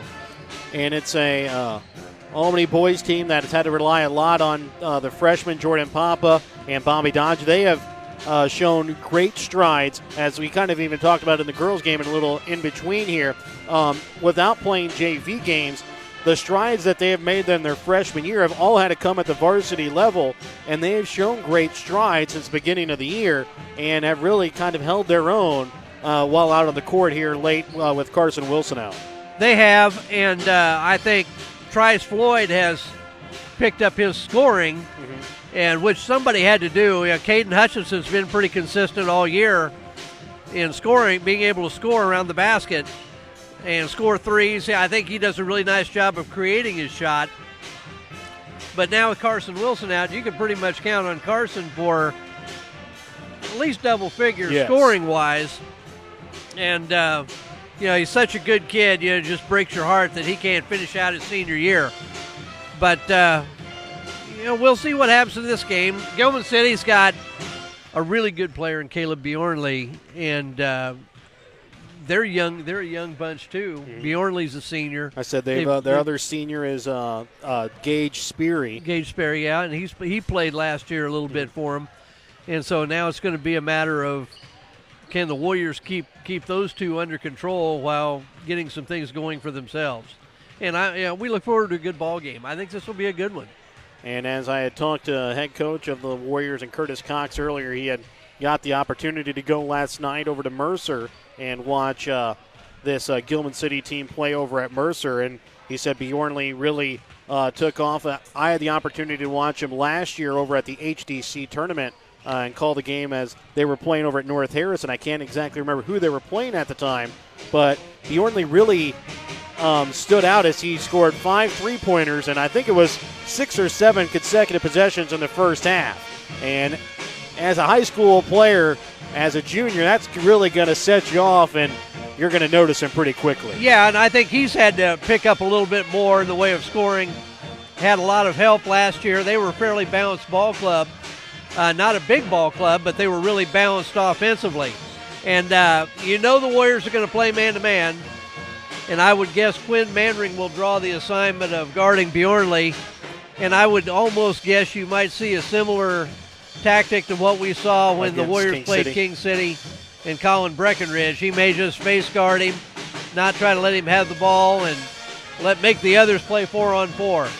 I said it was a first half in which Quinn Manring is able to hold Breckenridge to, I believe, just underneath double figures. If he can do that against Bjornley, Albany again has a good shot to be in it towards the end of the ball game. We'll be back with the announcement of the starters when we come back in just a moment on Albany TV, part of our BTC Bank pregame. Well, we know GFG Ag Services is determined to make their broad inventory of seed, fertilizer, and crop protection products available to all local farmers. GFG Ag Services has worked side by side with farmers for nearly 30 years. They have learned in that time that no two farm businesses are the same. GFG Ag Services takes this knowledge to heart every time they work with their customers. Find out more about GFG Ag Services and to find your nearest GFG Ag location online at gfgagservices.com. Routine immunizations protect children from more than a dozen diseases such as measles, mumps, chickenpox, polio, and whooping cough. Harrison County Community Hospital's medical clinics in Bethany now accept commercial insurance for immunizations of children ages 18 and under. When your kids need their vaccinations or to see whether their immunizations are up to date, schedule an appointment at Bethany Medical Clinic or Harrison County Family Health Center. Welcome back out to Albany High School. It'll be Gilman City again wearing their road blue uniforms, white lettering outlined in black. Starters for Gilman City will be the 5'11 sophomore Jacob Zerby, 6' senior Gage Sperry, 5'10 freshman Cameron Gregg, 5'9 sophomore Jory Stotts, and 5'10 senior and Caleb Bjornley. For Albany, their starters tonight as they'll wear their home white uniforms with green lettering. It will be the 5'8 sophomore Trice Floyd, 5'9 freshman Jordan Papa, 5'11 sophomore Caden Hutchinson, 6'1 senior Quinn Manring, and the 5'9 junior Hunter Wink. So Albany will start one of their two seniors that are dressed tonight. Ahmed Halim not getting the start, but I'm sure we will see him tonight as he gets recognized here on senior night. And the other senior for Albany, Carson Wilson, again out with his hand injury and out for the season. So as we get ready to start the broadcast, it'll be Albany moving from left to right here on your computer screen. It'll be Gilman City moving from right to left. Adam Clark, longtime coach in Northwest Missouri, been at Gilman City for quite a while now. North Andrew graduate, I believe, if memory serves me correctly. It'll be Caden Hutchinson along with Gage Sperry. That will do the opening tip-off. And it's won by Hutchinson as he'll get it to Manring, and he'll leave it off now for Trice Floyd. Floyd will bring it across the timeline here for the Warriors. Over to the right wing now for Wink. One thing that I also talked to Curtis Cox about earlier today was how the Warriors can stay in their offense and move it around for about 40 seconds. It's really better for the offense just to kind of take some time and find the open shot. Bringing it inside here now for Hutchinson. He'll go up, puts up a shot, can't get it to fall. Comes away with his own rebound, though, trying to get it inside to Manring. Tipped up, picked up here by Sperry. He'll lose it. But it's going to be saved just before going out of bounds at the Gilman City bench, and a foul going to be called here against Trice Floyd here quickly. That's one thing the Warriors can't afford to have happen.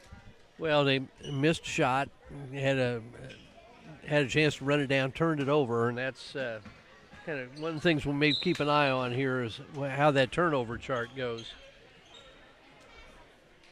Trying to get the ball inside to, into the corner for Jory Stotts. Knocked out of bounds here by Floyd. Bjornley with it up at the top. Kids, he's guarded now by Quinn Manring. And I would guess when he drives, he's going to draw a crowd.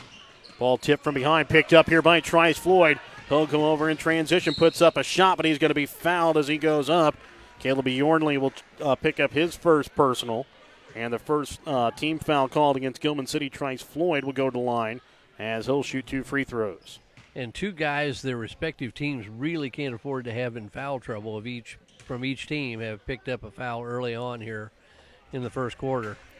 First free throw attempt by Floyd up and no good. Again, Floyd was able to hit the three to give Albany a win over at the GRC Showcase as he hit it against Polo as the next shot is up and good.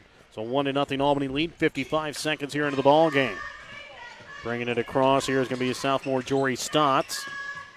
Has the ball stolen and picked away here by Floyd. Again, he'll go up. Again, he can't get it to fall. He'll come away with his own rebound, though. Sends it across to Hutchinson, right wing, all day to put up the shot. He can't get it to fall. Comes away with his own rebound. He'll have it in the corner here for Albany. Now he'll drive baseline, goes up, puts up a shot, blocked from behind by Speary. Speary goes right after Hunter Wink, drives in, and a foul's going to be called.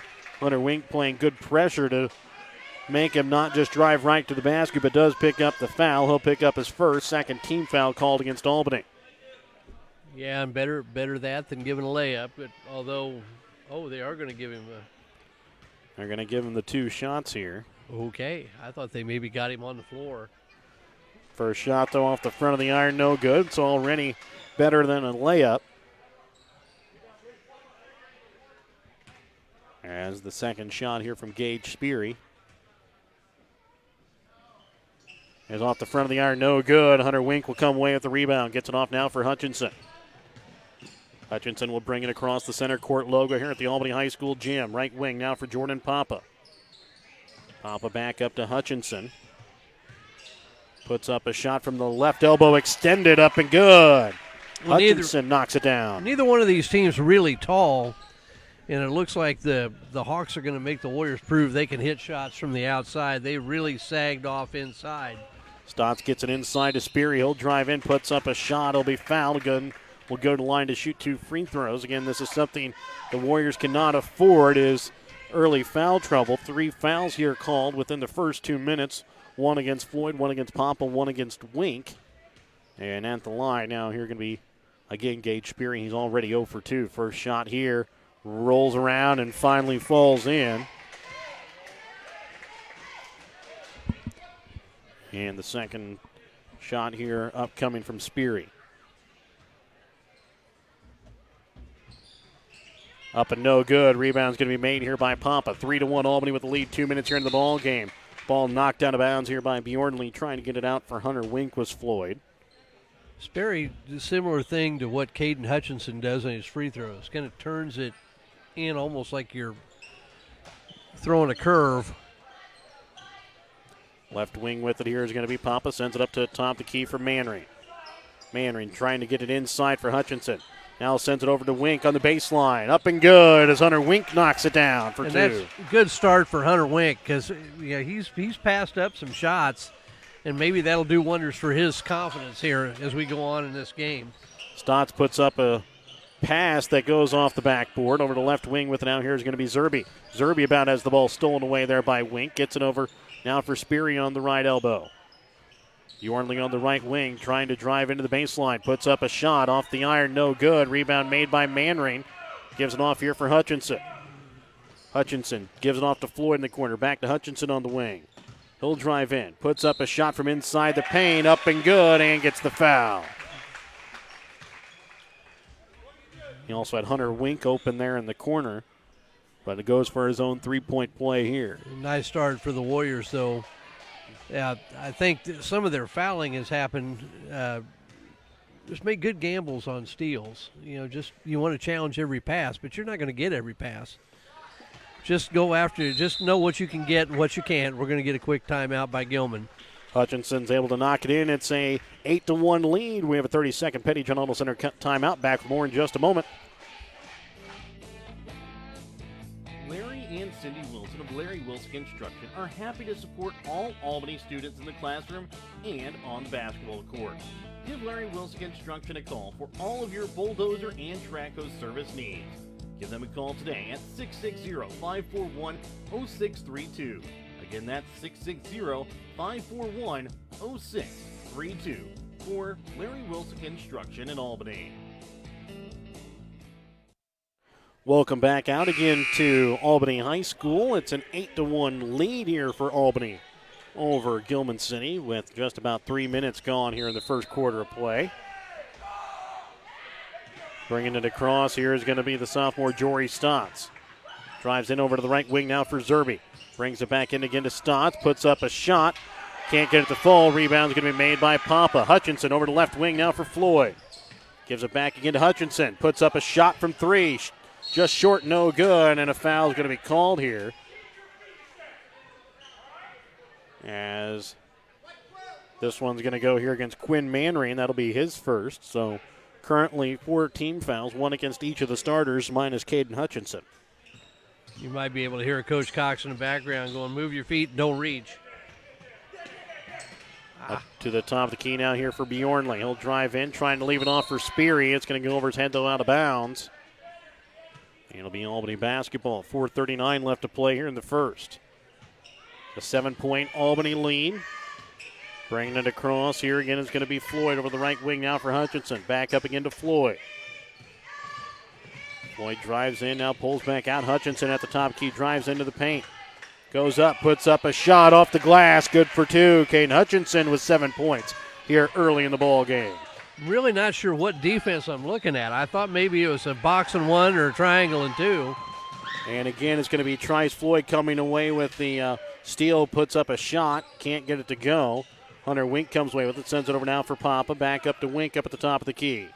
Yeah, it's just, I believe it's just almost looks like they've got Sperry and Hutchinson shot from 3 off the front of the iron, no good. Rebound is going to be made here by Jacob Zerby. He'll try and bring it across, loses the basketball. Picked up here by Wink. He'll drive all the way in, puts up a shot, can't get it to fall. Bjornley will come away with the rebound, and now he'll try and slow things up here for Gilman City. It's a 9-point Albany lead, 3.5 left to play in the first. Bjornley drives to the left elbow, now pulls it back out as he'll drive back in. Puts up a floater, can't get it to fall. Rebound made here by Hutchinson. Quickly off for Floyd. Then he'll try and get it over now for Wink, but a little too far out in front, and it's going to go out of bounds. And a 30-second timeout now going to be called here by the Warriors. Petty John Auto Center timeout. Back with more in just a moment on Albany TV. Tanya McCampbell Lone Star Investments LLC in Albany has been your hometown financial advisor since 2009. When you need help securing your future, give Tanya a call at 660-726-5119. Lone Star Investment Securities are offered through registered representatives of Cambridge Investment Research Incorporated, a broker-dealer member of Finstra and SIPC. Advisory services are through Cambridge Investment Research Advisors Incorporated, a registered investment advisor. Cambridge and Lone Star Investments LLC are not affiliated. Give Tanya a call 660-726-5119 at Lone Star Investments to secure your future. Welcome back out to Albany High School. It's a 10-1 Albany lead. 3:21 left to play here in the first. Coming out of the Petty John Auto Center timeout, it'll be Gilman City basketball. Inbounding will be Stotts as he'll inbounds it to Bjornley.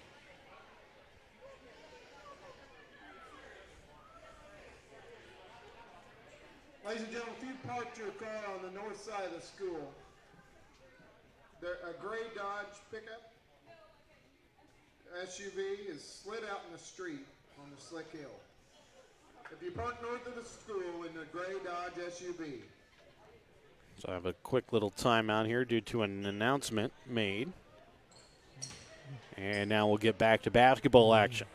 didn't think it was that slick, but we've got a Dodge SUV that slid out into the road. Which again could provide some insight to what's going to happen tomorrow between Albany and South Harrison ball game that's scheduled to be played here tomorrow night. And we've got a foul going to be called here against Quinn Manry, and he'll now pick up his second with 3:12 left to play still here in the first quarter. Again, Manry has the tough assignment of guarding Caleb Bjornley. Well, and if you're going to get that, you can't pick one up trying to fight the screen. You know you're going to get help whenever he goes. Bjornley gets it inside now to Speary. Gets it off now to Bjornley. Puts up a shot inside the paint, off the glass, up and good. As he might have gets his night of scoring started. Wink will send it across now for Papa, now for Hutchinson. Now Manring on the right block, up and good. Good passing put on there by the Warriors. Yeah, because I thought Hutchinson had a look at her layup too, and he found an open Manring. Jacob Zerby's shot up and no good. Hutchinson trying to come down with it. It's going to be picked up by Papa, gets it to Wink. Now Hutchinson will send it across for Manring, left wing. Shot from three, up and no good there by Floyd. Rebound is going to be made here by Cameron Gregg. Bjornley quickly coming back in transition. Goes up, he can't get it to go as he hits it off the front of the iron. Over to left wing looking for Floyd. He'll slow things up as he'll try and get things started up at the top of the key here for the Warriors. Over to the right wing now for Wink. Back up again for Floyd. Gets a screen from Manring. Putting up a shot and rolls out, no good. Ball tipped up, picked up by Hutchinson. Into the corner again, Floyd. This time has all day to set up and knocks it in. Good from three, 15-3. Good find from Manring and good job of staying after it on the offensive glass. Nice start for the Warriors. It's a 12-point Warrior lead with 1:45 left to play in the first. Bjornley trying to bring it into Sperry. Puts up a shot, maybe tipped a little bit there by Hutchinson. Sperry comes away with the rebound, can't get it to go, and then a foul will be called. Going to line to shoot two as Jordan Papa now will be called for his second personal. Warriors just getting pushed underneath the basket. I mean, it's hard to rebound. The only one you get is one that goes through the hoop. They may be winning the battle and losing the war here in the process. They got a couple people with two. Got to be smart. You expect it from your senior. You hope it from your freshman. Sperry's first free throw attempt up and good as he is now 2 for 5 from the free throw line. Dodge will now check in here for Papa.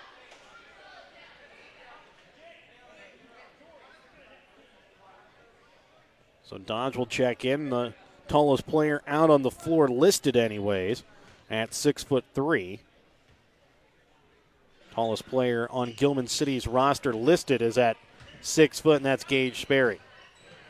Shot no good there by Sperry. Hutchinson now with it up at the top of the key. Puts up a shot from just past the free throw line. Up and good as he hits down the jumper. 17-4. Albany with the lead. 1:15 left to play in the first. Bjornley with it up at the top of the key. Sends it over to the left wing this time now for Stotts. Back up to Bjornley.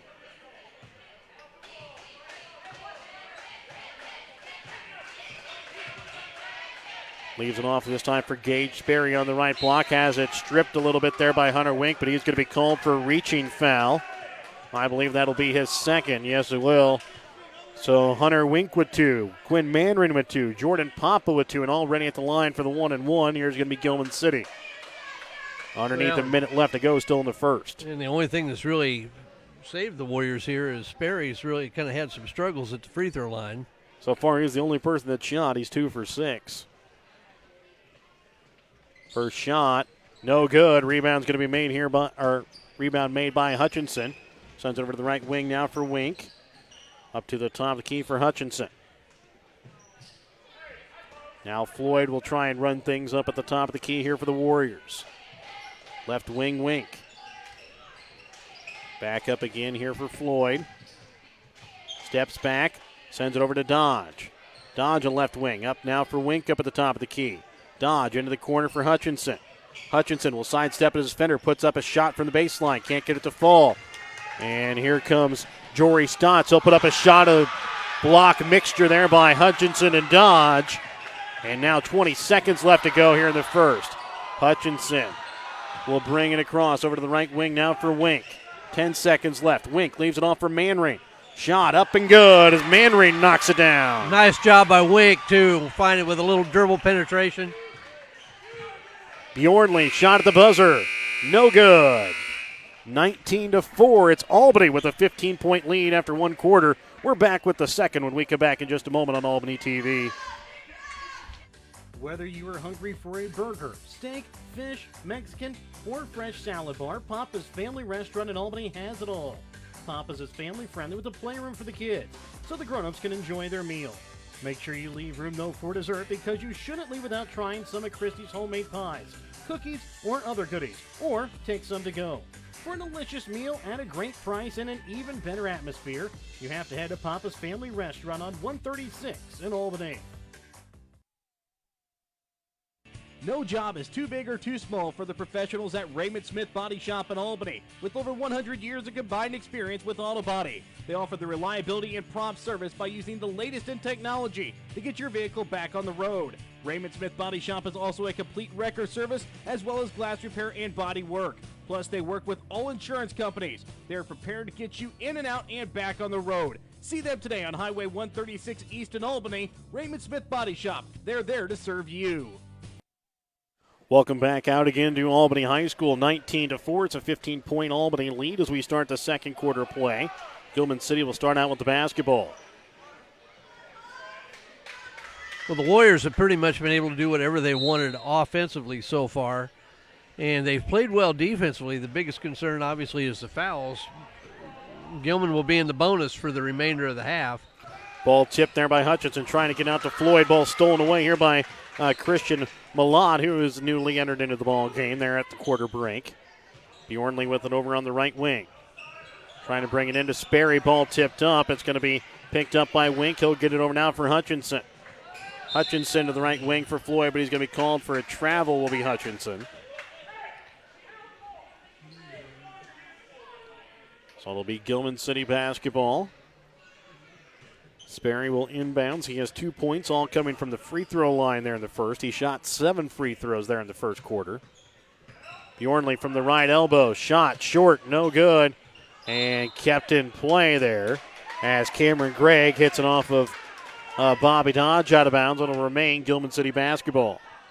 And I think if you're the Warriors, just right now keep Bjornley in front of you, try to challenge his shot, make him prove. He's a good enough player. He's going to hit some shots, but you just want him to get into the lane where that really bothers you.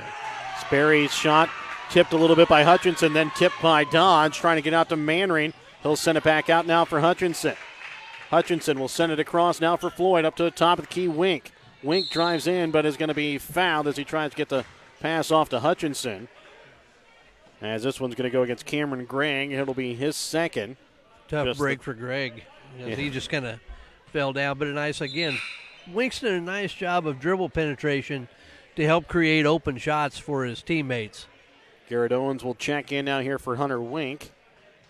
As Albany will play 2 freshmen here at the moment, and Owens and Dodge. Ball inbounds to Hutchinson inside the paint. He can't get it. Dodge gets the rebound, trying to send it over for Manring, and doesn't quite know his own strength as he throws it out into the corner. Checking in here will be Jacob Zerby as he'll check in here for Stotts. It's a 19-4 Albany lead. A minute gone here in the second quarter of play. Bjornley will ring it over to the right wing.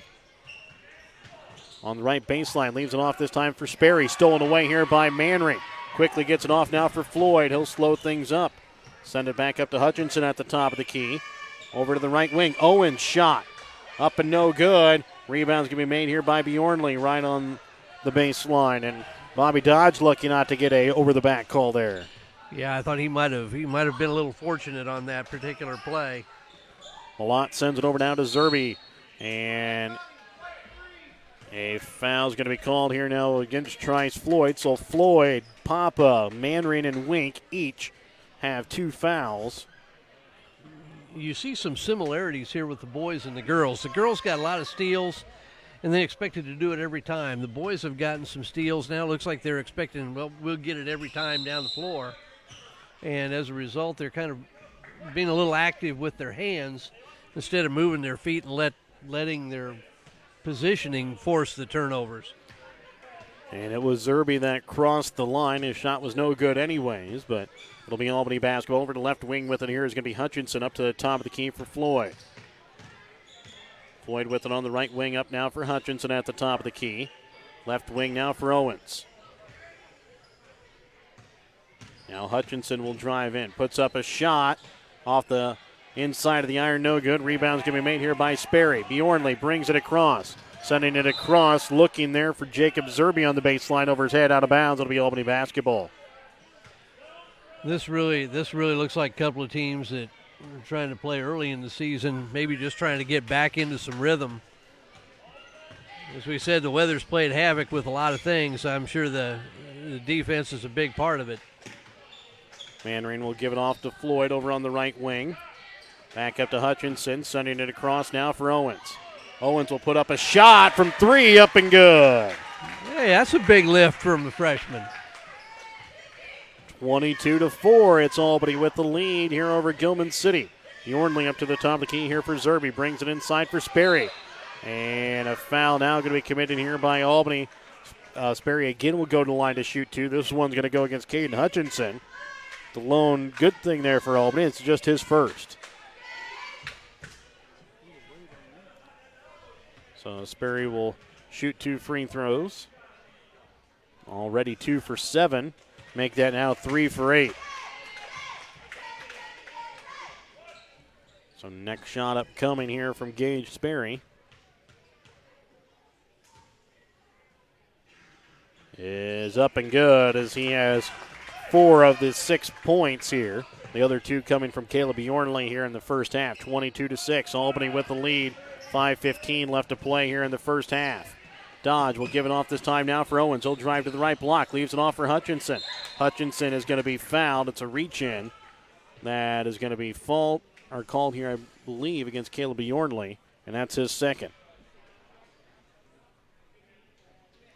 Kind of a nice lift by Garrett Owens here. He's hit a 3, had a nice drive and fine for Hutchinson. Going to be open again. This time can't get it to fall. Dodge, though, comes away with the rebound. He'll give it off to Floyd. Shot from the corner, no good. Bjornley comes away with the rebound. He'll quickly send it across, looking for Jacob Zerby, but stolen away by Floyd. He'll lose it, but it's going to go off the foot there of Christian Malott, out of bounds. Checking back in here is going to be Jory Stotts as Bjornley will check out. Kind of hit a little bit of a lull here in the second quarter. Neither team exactly lighting up the scoreboard here.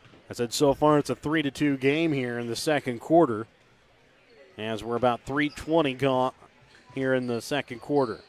Floyd from just inside the three-point arc off the front of the iron, no good. Manring with the rebound, gets it out to Floyd. Up to the top of the key this time now for Hutchinson. Right wing for Garrett Owens, back up again to Hutchinson. Now he'll leave it up to the top of the key. Garrett Owens again, shot from 3. Bounces up and doesn't go in as it hits off the back of the iron. Another good 3-attempt shot by Owens, just can't get it to fall. Sperry will send it over this time for Malott. Shot up, no good. Rebound's going to be made here by Cameron Gregg, and he'll go up and he'll put it off the glass, good for 2. Now, again, it's going to be Owens. He'll put up a shot, can't get it to fall, but Bobby Dodge there, he can't get it to go either. And then Dodge going to pick up a frustration foul as he'll reach in and pick up his first. Yeah, really, Warriors fell asleep on defense on the defensive glass there, and then they come back, miss a layup. And now Gilman will be in the double bonus for the remainder of the half. As they were just a little over halfway through the second quarter of play. Christian Malott at the free throw line. First Hawk to shoot a free throw other than Gage Sperry, and he hits down his first one.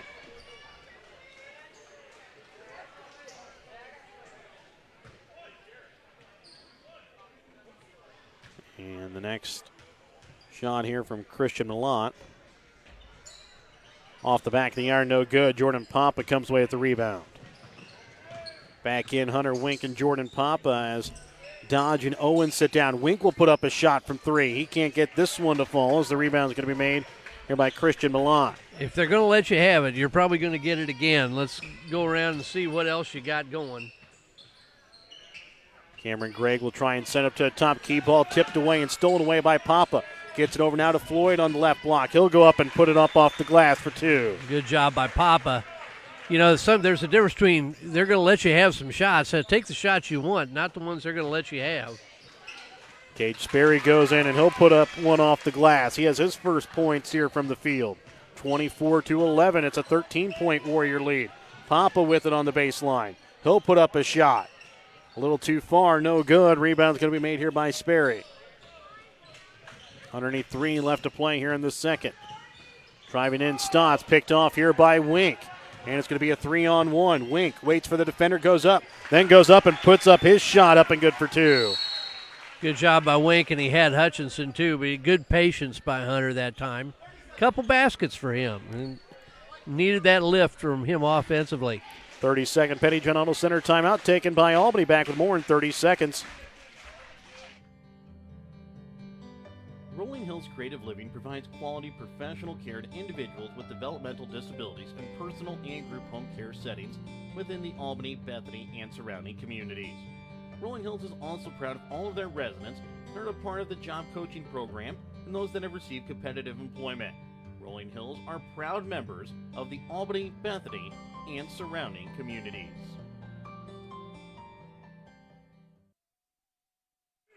Welcome back out to Albany High School. It's a 26-11 lead here for Albany over Gilman City. 2:43 left to play here in the second. 7-7 here in the second quarter. Started to get the olives out of the jar here. Caleb Bjornley still on the bench here for Gilman City. Ball stolen away here by Papa, and then he's going to get a shove here from Jory Stotts, his first. 15 foul called here against Gilman City. So another good steal there by Jordan Papa. Yeah, you kind of see a little bit more out of him now. You just want to see him get a little more confidence offensively, but defensively, he's done some nice things for him. It's like right there, he's got a shot, and he's not going to take it because now he come back again, but look to take it. Floyd with it over in the corner. Up to Hunter Wink at the top key over to left wing this time for Hutchinson. Into the corner now for Papa. You got it if you want it. Again, he'll give it off to Hutchinson. Gives it off now for Manring on the right elbow. Back to Hutchinson. Over now for Wink. Wink up to the top key for Papa. Back over to Wink. Now to Floyd. Floyd will try and drive baseline. Now sends it up to Wink. Now Manring from the right elbow. Puts up a shot off the back of the iron. No good. Ball tipped up. Picked up, though, by Floyd. Now for Manring. Now again for Wink. Right wing Papa. Again, he had the shot if he wanted it. Now Wink will put up a shot. And this one's going to be just off the mark. Hutchinson with the rebound goes up, puts it up good for two, and gets the foul. But good shot selections. Just didn't go in. You kind of had the idea that may have been the purpose of Coach Cox's timeout, was use a little bit of time, take some shots you want, not the ones they want you to take. Ira Johnson will check in here as Cameron Gregg will check out.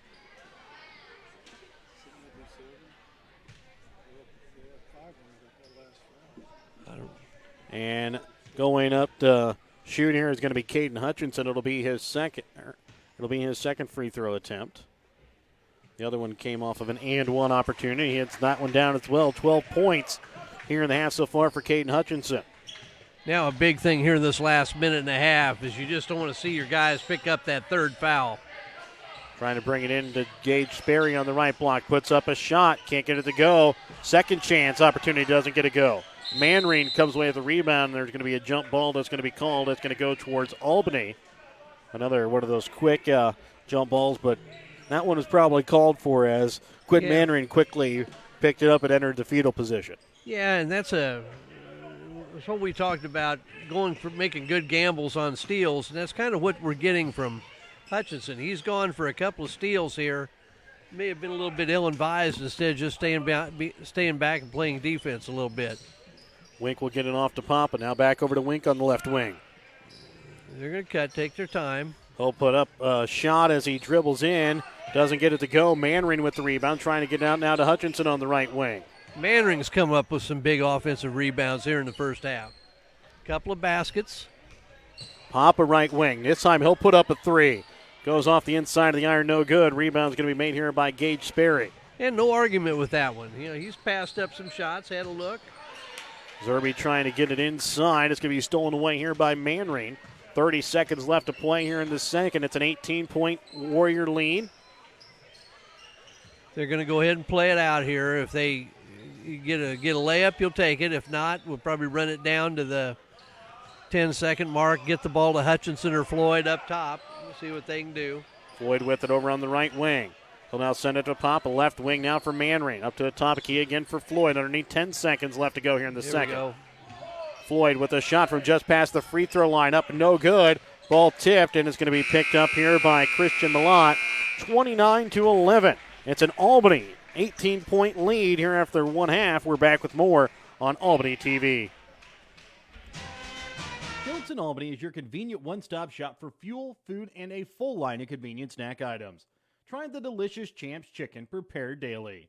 Maybe your favorite is the tenderloin sandwich, or maybe it's the chicken sandwich, or maybe it's one of the many other available sandwiches.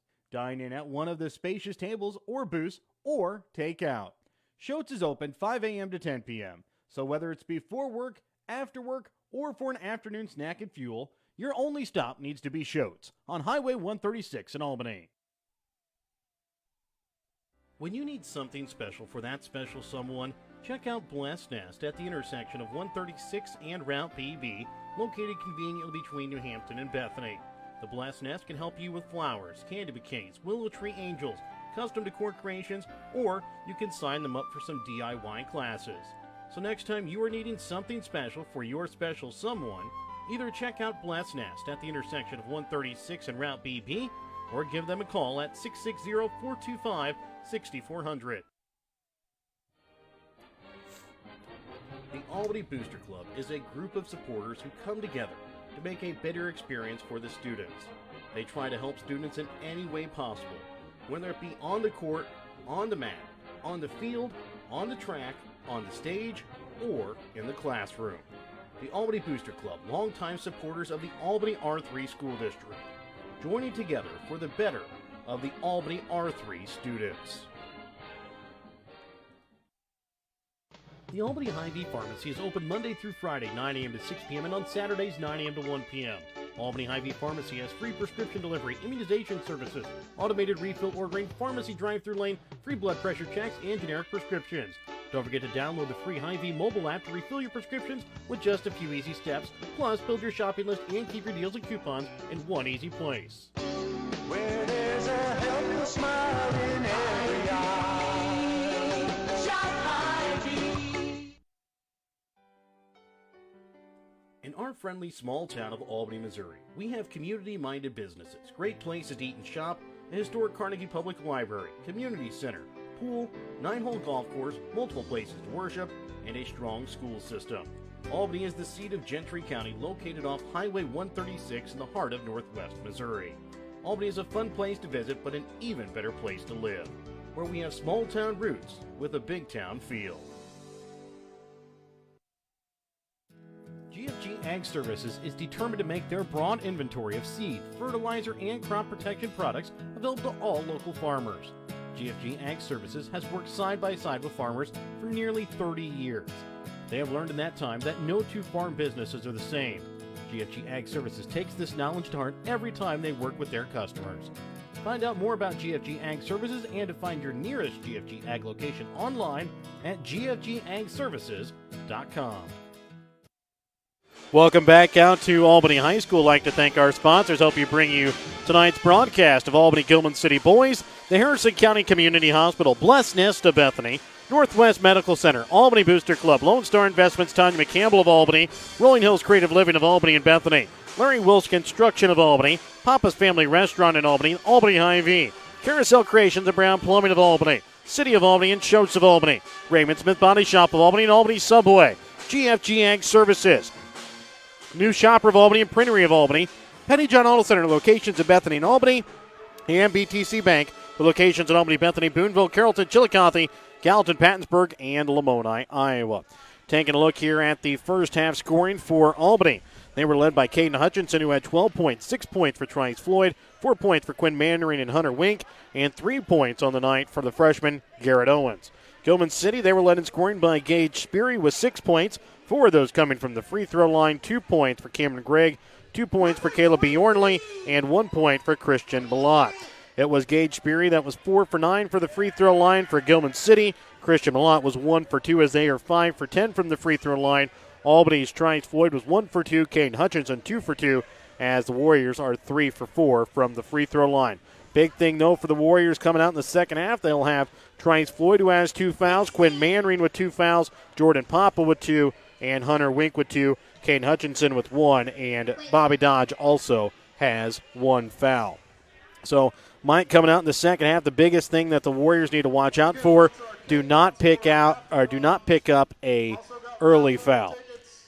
Well, you're right, and they did a pretty good job. But we thought with all the foul trouble they had, they did a pretty good job of keeping anybody from picking up the third one. And I thought the Warriors haven't shot it great. I thought they played pretty good defense. They've made a couple of bad gambles that have given them some baskets, but I mean, you're giving up 11 points. You pretty much take that just about any time out.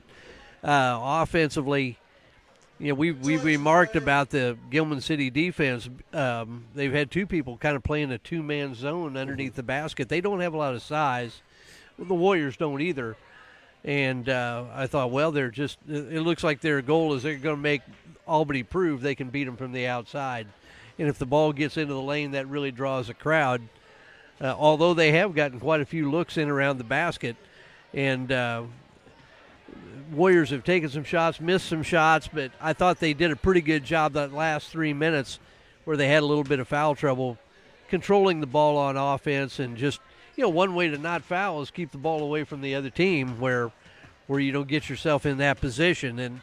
And where they didn't always hit some shots. Quinn Mannering, I thought, did a nice job, not only defensively, but hit a couple of baskets. And I thought he's done a really nice job on the offensive glass for the Warriors. And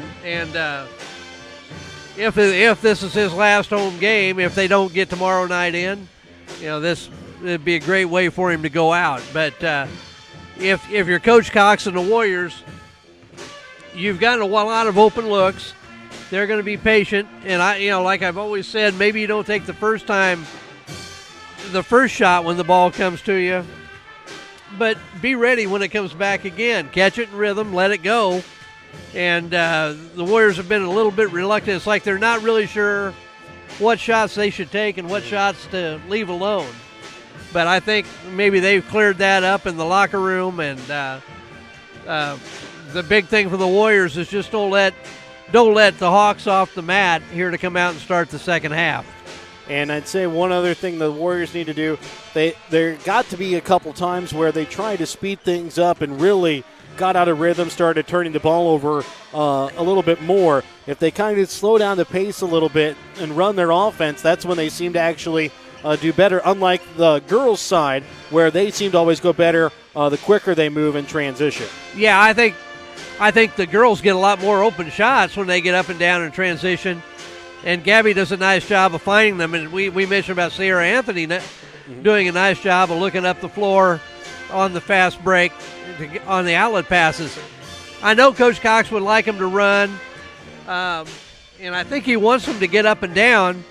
But if you don't have a good shot early on, then let's go ahead and pull back, run your offense, and try to get yourself a good one out of the offense.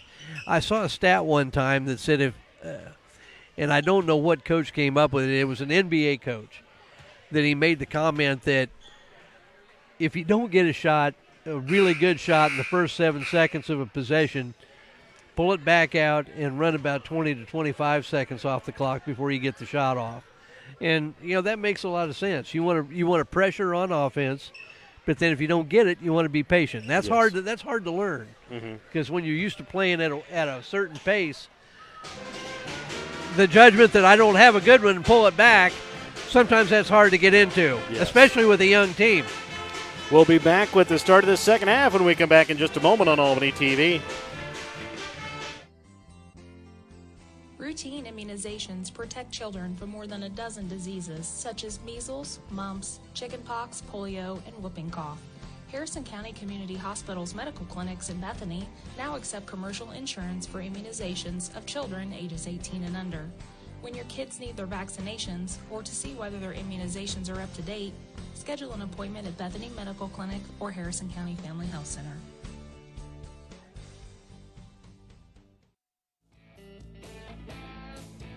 Larry and Cindy Wilson of Larry Wilson Construction are happy to support all Albany students in the classroom and on the basketball court. Give Larry Wilson Construction a call for all of your bulldozer and track hose service needs. Give them a call today at 660-541-0632. Again, that's 660-541-0632 for Larry Wilson Construction in Albany. Tanya McCampbell, Lone Star Investments LLC in Albany, has been your hometown financial advisor since 2009. When you need help securing your future, give Tanya a call at 660-726-5119. Lone Star Investment securities are offered through registered representatives of Cambridge Investment Research Incorporated, a broker-dealer member of Finstra and SIPC. Advisory services are through Cambridge Investment Research Advisors Incorporated, a registered investment advisor. Cambridge and Lone Star Investments LLC are not affiliated. Give Tanya a call, 660-726-5119 at Lone Star Investments to secure your future. Welcome back out to Albany High School as we get ready to start second half action. It'll be Gilman City that will start out with the basketball here. Caleb Bjornley along with Gage Speary. Jory Stotts also out on the floor. Jacob Zerby and Cameron Gregg. It'll be Manrain, Wink, Papa, Hutchinson, and Floyd here for Albany. Caleb Bjornley, who sat out about the last half of the second quarter, will have the basketball as he'll bring it over to the right corner. And Caden Hutchinson will lose a shoe. I've seen it in baseball. I don't think I've seen it too often in basketball. I'll tell you what, I've seen it in college games and in high school games. I've seen it more this year than I ever had. And then I watch them pull it on, and they don't even untie it. I guess that tells me how old I am. Well, I remember back in grade schools whenever they came out with the zippers on it. Those were the ones that I wore, so I wouldn't have to tie it. Gage Speary with it here on the right block. He'll go and send it back out to Bjornley. He'll put up a three. Up and no good. Hutchinson will steal the rebound away from Gage Speary. Over down for Papa. Papa will now send it back out again to Wink. Over now right wing for Papa. Up to the top of the key for Wink. Wink will give it back. Now over to the right wing, Hutchinson. Into the corner now for Floyd. Papa with it down on the baseline. Goes up. Can't get it to fall. Gets the rebound. Gets to go up again. And it's going to go out of bounds here off of Gage Sperry. Papa there looking for the foul. Doesn't get it. Just still a little uncertain. Another year, and he'll be a completely different player. Looking to try and get it inside the paint to Hutchinson. Ball stolen away. Bjornley will drive. Puts up the shot. Can't get it to fall. Rebound made now by Manring. Nice Euro step, but not able to finish there was Caleb Bjornley. Hutchinson with it over on the left wing. He'll now send up to the top key for Papa. Looks like almost playing man-to-man on Floyd and Hutchinson in a 1-2 zone otherwise here for Gilman City coming out in the second half. Yeah, it is a triangle in two. I'm not really sure what we were looking at. Up at the top of the key with it, here's Hutchinson. He'll spin around, leaves it off now for Papa on the left block. Up to the top of key, Wink. Now again, Papa with it over on the left wing. Top of the key, Wink. And a charge is going to be called here against Hutchinson as he'll pick up his second.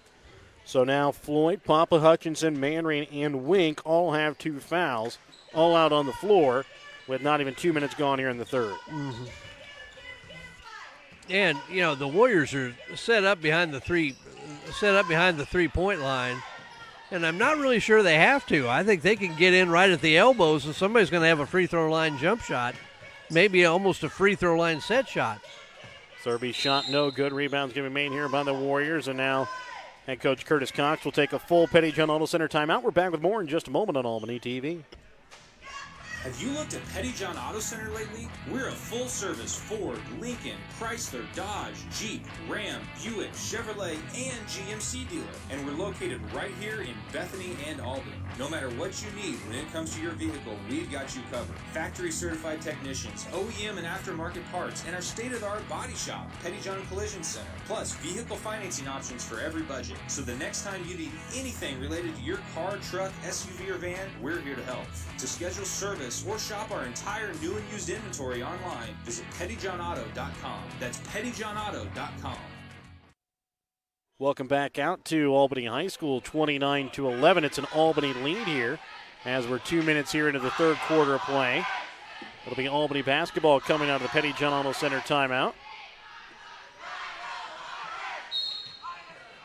Hunter Wink will inbounds up now for Floyd. Am I wrong, or didn't they call a foul on Hutchinson? No, they did not. That was the last possession. Okay. As now Wink will put up a shot from 3 off the inside of the iron. No good. Rebound by Floyd. Back out again to Wink. Now into Hutchinson in the corner. Now Floyd up at the top of the key. He'll put up a shot from three. Off the iron, no good. Rebound is going to be made here by Jory Stotts. Stotts will leave it off this time now for Zerby. He'll put up a shot too hard off the iron. Rebound's going to be made by Manring. Gets it off now for Hutchinson. Hutchinson on the left wing. Leaves it over now for Floyd. Up to the top of the key again for Wink. Now left wing is going to be Papa. Bobby Dodge will look to come in and give Albany some height. Manring drives in, leaves it out now for Wink on the right wing. Drives in, and he's going to be called here for a travel as he tried to stop his momentum. And also checking in here is going to be Christian Malott as he'll check in here for Zerby. Checking out will be Papa for Albany. Well, and I'll go back to what I said earlier. The Warriors keep sneaking out to that three-point line. They can step right at the elbow, right at the corner of the free throw line meets the key, and they'll have a wide open look there. Bjornley with it over on the right wing here for Gilman City. Up to the top of key, Malott. Bjornley drives in and lays it off the glass. Good in for two.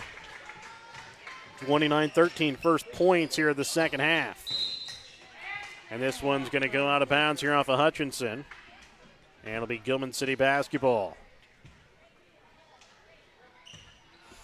So Caleb Bjornley will bring it across. He'll have it over on the right wing here for Gilman City. And a block is going to be called here against Quinn Manring. He'll now pick up his third. If I'm Albany, I'm going to sit on Bjornley's right hand and make him go to his left. I'm sure he probably can. But they're just trying to put Sperry and Bjornley on the same side of the. Gosh dang it. Catch the ball, boys. As trying to get the ball into Sperry.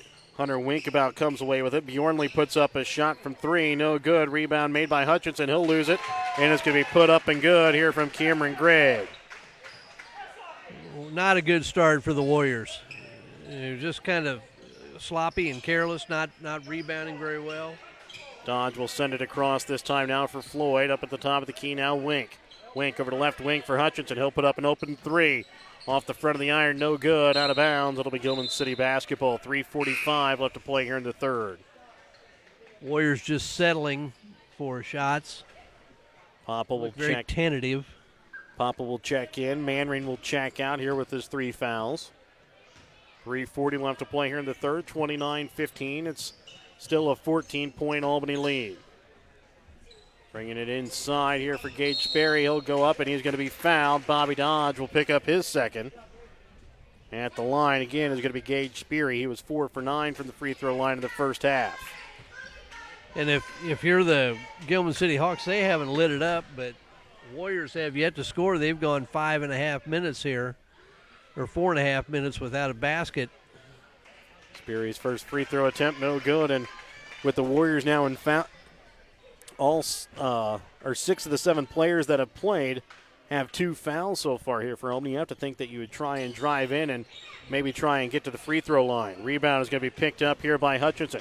He'll give it to Floyd. Floyd will drive in, puts up a shot, lays it off the glass, good for 2. And that's a nice take by Trice Floyd because Bjornley was waiting for the.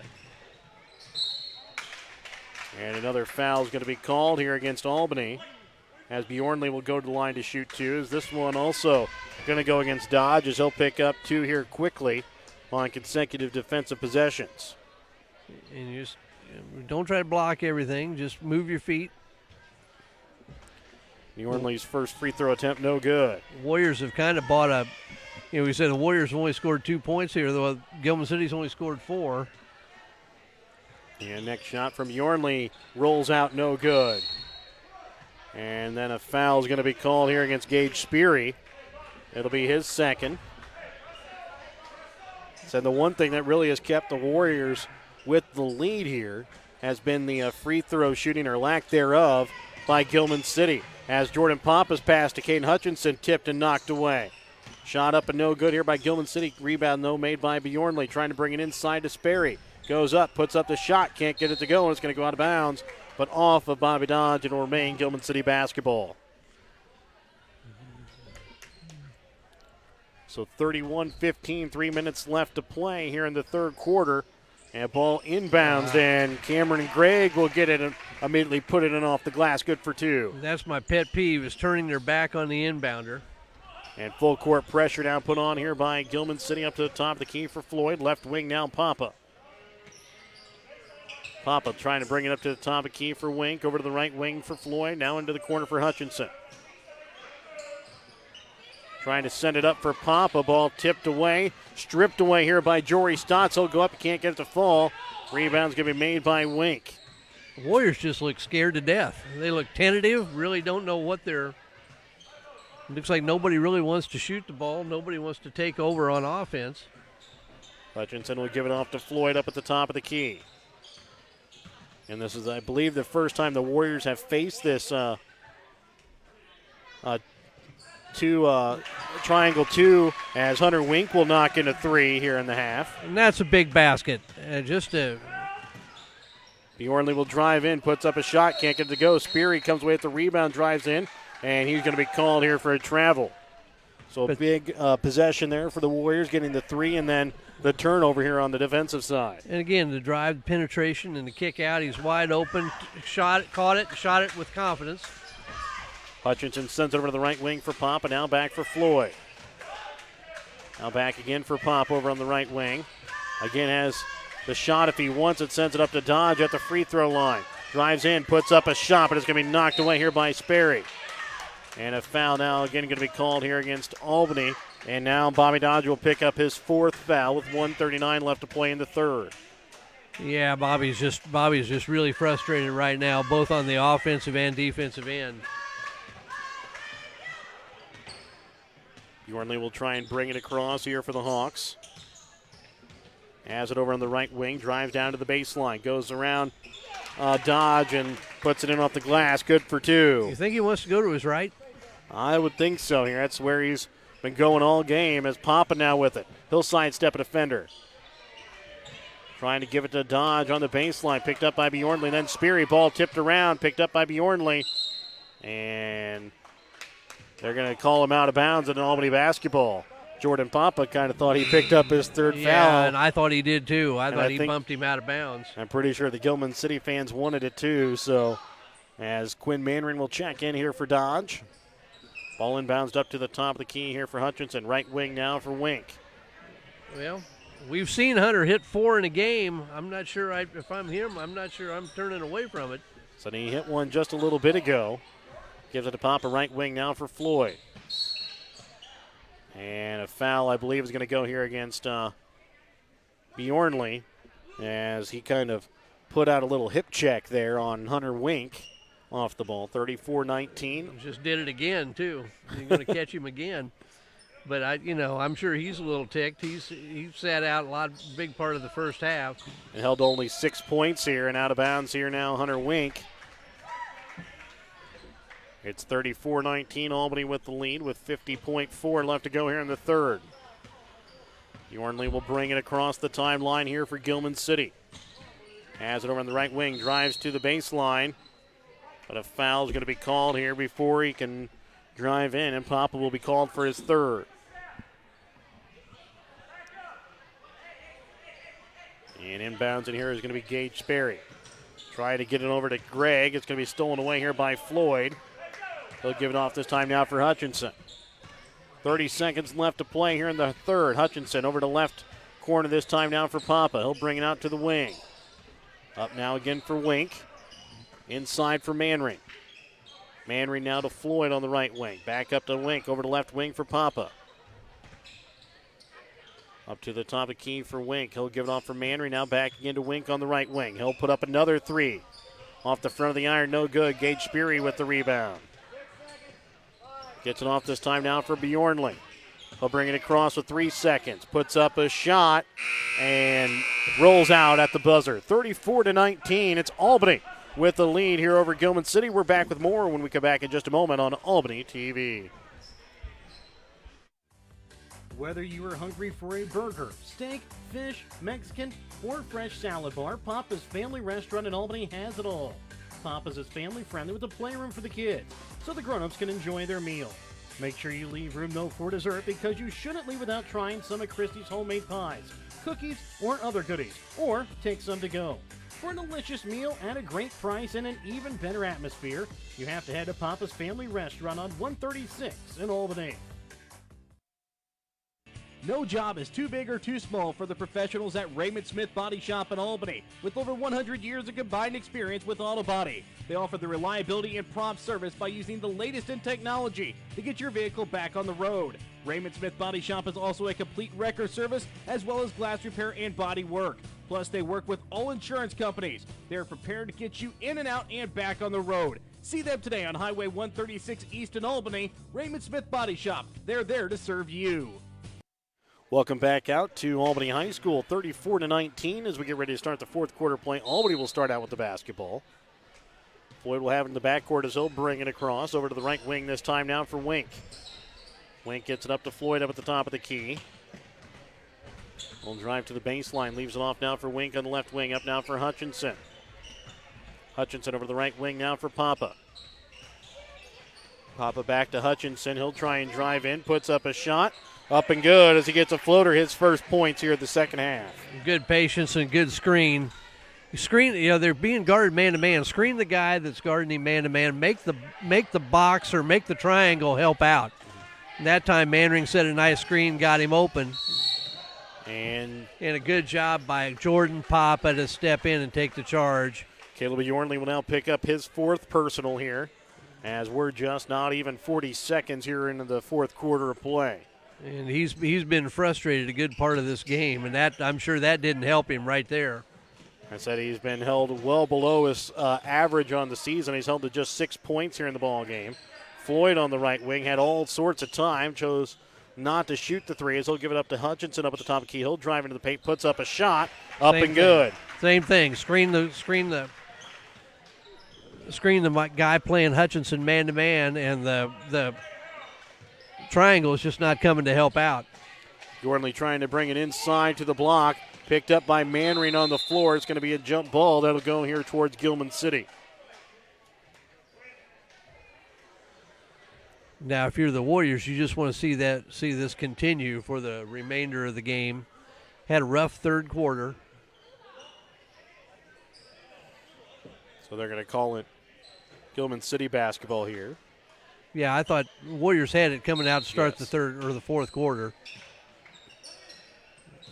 Ball inbounds there for Gray. He can't get it to go as it goes off the iron, and it's a 3-on-2. And Manring gets it, and he can't get it to go. Rebound made by Hutchinson. He'll go up and put it in good for two. Nice feed, nice offensive rebound. Good job by Hutchinson. And this is what you wanted to see. If you really would have liked seeing this to start the second half. Yornley with it up at the top of the key. He'll send it into the right corner looking for Jacob Zerby. He'll keep it in play, but it goes right to the hands of Quinn Manring. Hutchinson quickly out now for Floyd. Floyd over to Wink. Puts up a shot from the left wing. Up and good as Hunter Wink knocks his second in from behind the arc. He has double digits now. 10 points on the night for Wink. Good job by the Warriors. And good adjustments by Coach Cox here in the fourth to come out here in the fourth quarter. Torrey Stott sends it over the left wing again now for Bjornley. Trying to bring it inside for Gage Sperry. And he'll go up, but a foul going to be called here on the floor against Caden Hutchinson, his third. Hutchinson went up and came back down before Sperry could get the shot off.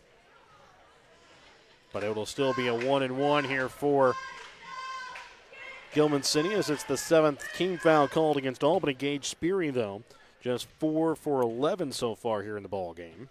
0 for 2 here in the second half. First of the 1-and-1, up and good.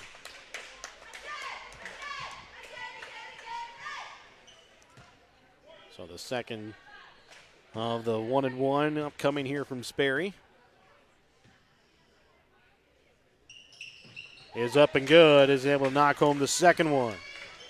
43-21. It's a 22-point Albany lead. 5:45 left to play here in the fourth. Papa will bring it across. He'll drive to the right wing. Drives all the way to the baseline. Leaves it off now for Floyd. Floyd will send it up this time to Wink. Over to the right wing now for Hutchinson. Hutchinson drives into the baseline. He'll now try and pull it back out, but a blocking foul going to be called here against Gilman City. It's going to go against Cameron Gregg, his third. And good job by Jordan Papa. He dribbled into that coffin corner over there, and he saw the trap coming and just kept on going. Ball inbounds to Hutchinson. He'll try and put up the little floater and hits it off the front of the iron. No good. Stotts with it at the top key. Sends over to the right wing this time now for Zerby. Over to left wing. Jornley shot from three. Up and good. He's hit his first one from behind the arc. I wonder if Trice Floyd didn't take a shot there from somebody. Manring will get it off this time to Hutchinson. Hutchinson into the corner for Floyd. He'll put up a shot from three. Up and good as Floyd will knock it in. His second from behind the arc here in the ball game, one in each half. Good answer from the Warriors after Bjornley got loose. And now Floyd comes away with the steal. And he'll drive it in and lay it in off the glass. Good for two. 48-24, 24-point Albany lead. 4:40 left to play here in the fourth. Right wing for Bjornley. He'll put up a shot from three. Off the iron, no good. Rebound made by Wink. He'll get off to Hutchinson. Hutchinson quickly trying to leave it up for Floyd. Stolen by Caleb Bjornley. Bjornley leaves it off. Gregg shot from three. Off the backboard, no good. Two Gilman City Hawks will fight for it. And then a jump ball will be called here, as Gregg and Floyd will fight for it on the floor. Checking in now, Christian Millard. Also checking in, Ira Johnson. And really, again, good adjustments by Coach Cox coming out to start the fourth quarter. Get them off and going here offensively. They just look like a completely different team here in the fourth quarter. Winks hit a couple of threes. I'm not necessarily wanting him to look away from it. Floyd will put up a shot, can't get it to fall. Papa comes away at the rebound and is going to get fouled. Is it just me, or does this whole team look like a completely different team in the fourth quarter from what they looked in the third quarter? I would 100% say that. Checking in now here is going to be Cade Newman as Jordan Papa will check out. Floyd set to inbounds, gets it to Hutchinson in the corner, puts up a shot from three, no good. Rebound made by Bjornley. Bjornley will send it across this time here now for Christian Malott. Can't get it to fall. And rebound made by Manring. Gets it off this time now for Floyd. Floyd slowly walks it across. Bobby Dodge ready to check in here. He has 4 fouls already. Wink up to the top of the key. Leaves it off now for Manring. Manring for Wink. Over to the right wing. Cade Newman, he'll take the three. Off the front of the iron, no good. Rebound's going to be made here by Floyd. I just thought Hunter Wink has hit a couple. Go ahead and launch that thing. You run through your offense a couple of times, wide open. He shot the last couple with a lot of confidence. Newman will leave it off this time for Manring. Manring will drive in, puts up a shot inside the paint, goes up, and he'll be fouled. Go to the line to shoot 2 free throws. And foul's going to go here against Jory Stotts. He'll pick up his second. And now the watch starts going on. When does Ahmed Halim come in here? Get his senior night.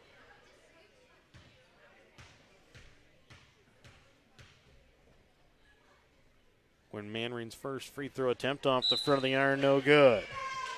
And you kind of want to see Garrett Owens come back, too. Yeah. He did some nice things in the first half. Dodge will check in. Checking out will be Hunter Wink. And, we've talked about a lot of guys. Hunter Wink got him off and going with a couple of baskets here in the fourth quarters in double figures, and that just added to the little bit of the comfort level for Coach Cox. Next shot from Manring is up and good. Is able to knock home the second one. 49-24, 3 minutes left to play here in the fourth. Gage Sperry will bring it across. Trying to send it into the corner that time for Christian Millard. It's going to go out of bounds. It'll be Albany basketball. Trice Floyd will bring it across the timeline now here for the Warriors. Ready to check in. The next check will be Garrett Owens for Albany. Newman with it over on the left wing. He'll send up to the top of key for Floyd. Floyd gets it off now for Newman. Now Manring. Manring over to Hutchinson in the corner. Hutchinson will drive into the elbow, leaves it off for Dodge. Dodge goes up, and he's going to be fouled. We'll go to the line to shoot 2 free throws. Foul's going to be called here against Gage Sperry. That'll be his third.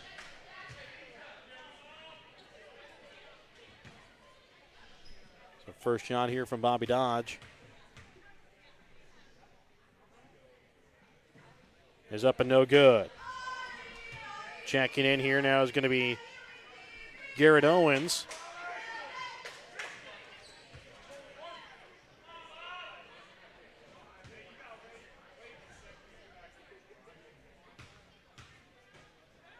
As the next shot from Dodge, off the back of the iron, no good.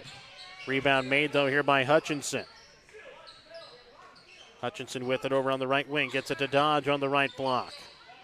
He'll spin around, puts up a shot, can't get it to fall. Rebound made by Owens. He'll get it over now for Floyd. Floyd sends it across to Hutchinson in the corner. Hutchinson leaves it off now for Owens on the left block. Gives it off now for Manring just inside the three-point arc. He can't get it to fall. Dodge with the rebound. He'll go up and lay it in off the glass. Good for two. A lot better look by Bobby Dodge. Went up and got a big rebound and was strong, put it back up. Bringing it across here is going to be Ira Johnson. Over to the right wing this time now for Logan Malott. And it's going to go out of bounds. It looks like checking in here, Jordan Papa, Cade Newman, Ian Campbell, and Ahmed Alim. Checking out will be Manring, Floyd, Dodge, and Hutchinson. Staying out on the floor here is going to be Garrett Owens. Caleb Rankin will inbounds. Ira Johnson not able to hold on to it, and it's going to go out of bounds. It'll be Albany basketball. 51-24, 1:43 left to play here in the fourth. Owens will bring it across the timeline here for the Warriors.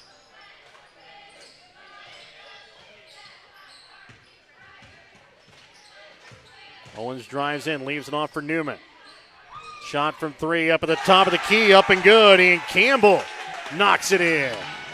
Big basket by Ian Campbell. I think it's first basket of the year. 54-24 out to a 30-point Albany lead. Ball stolen away almost there by Owens. Christian Malott will put up a shot off the top of the backboard out of bounds, but clock continues to run here in the fourth quarter with 1:05 left to play. Newman will inbounds here for Owens. Dodge ready to come in here at next check here for Albany. Owens sends it over now for Papa. Papa goes in, drives in, he hits it off the back or off the rim, no good.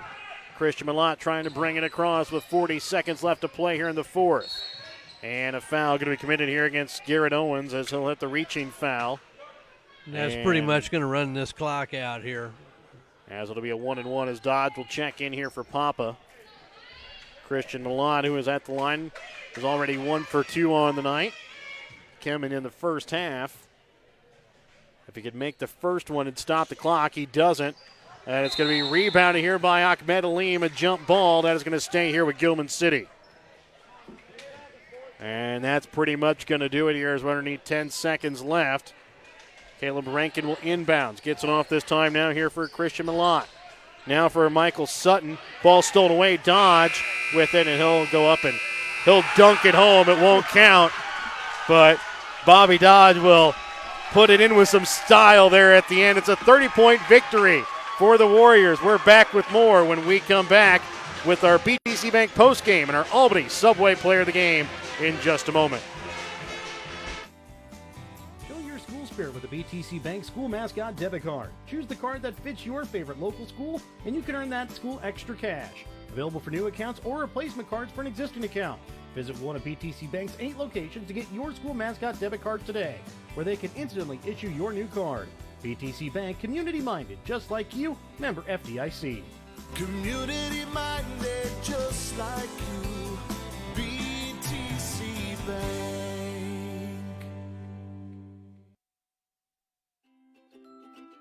Your Albany Subway is proud to sponsor Albany Warrior Athletics.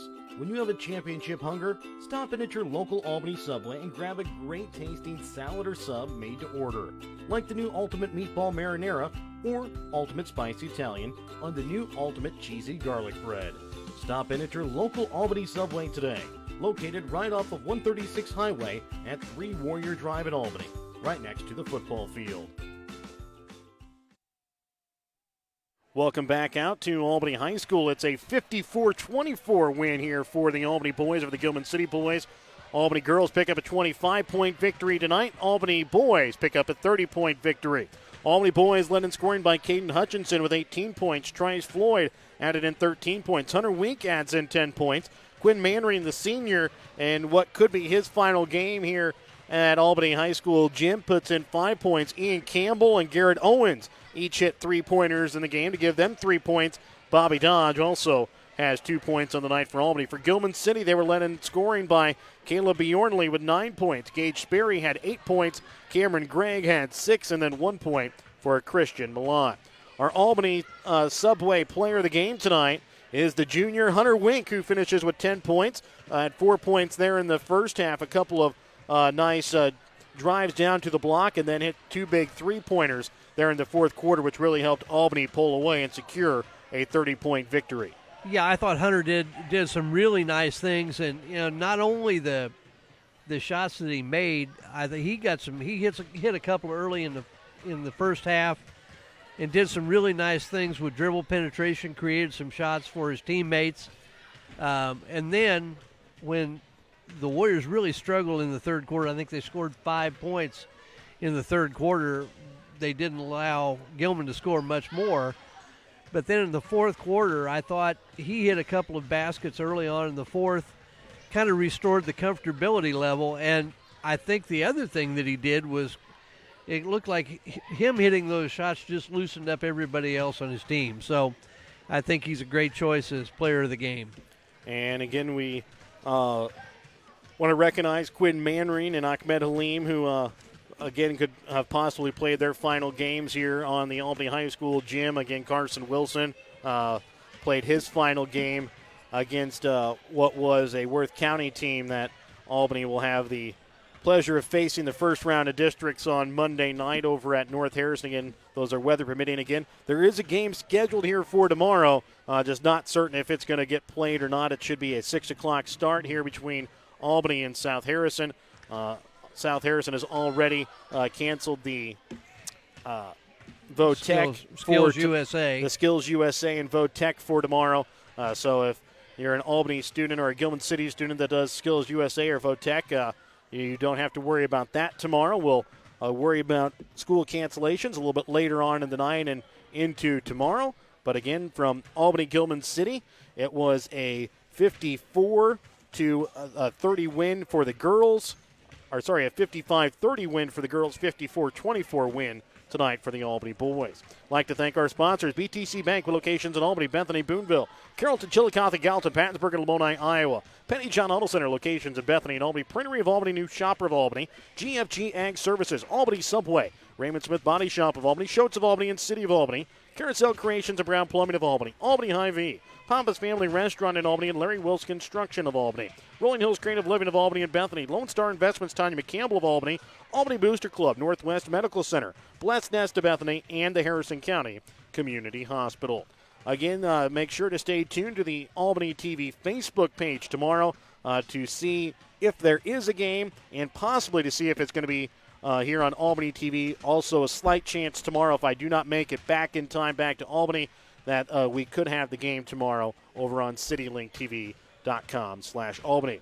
If this is our final broadcast of the season, again, I'm Jared Rolvis along with Mike Atkins. I'd like to thank all of our sponsors for helping bring this season one of our best, and also like to thank all the schools, especially Albany here, allowing us to come set up and really be a gracious host to all of us. Yeah, the one thing you worry about is, one, how much snow are you going to get, and when's it going to start? Exactly. And then when's it going to quit? Yes. You don't know any of those things. But if it is our last game, it's been a blast. Thank you for having me and allowing me to be part of this. I stepped on your call several times over the course of the season, and you haven't hit me yet, so I appreciate that. And thanks for everybody for listening.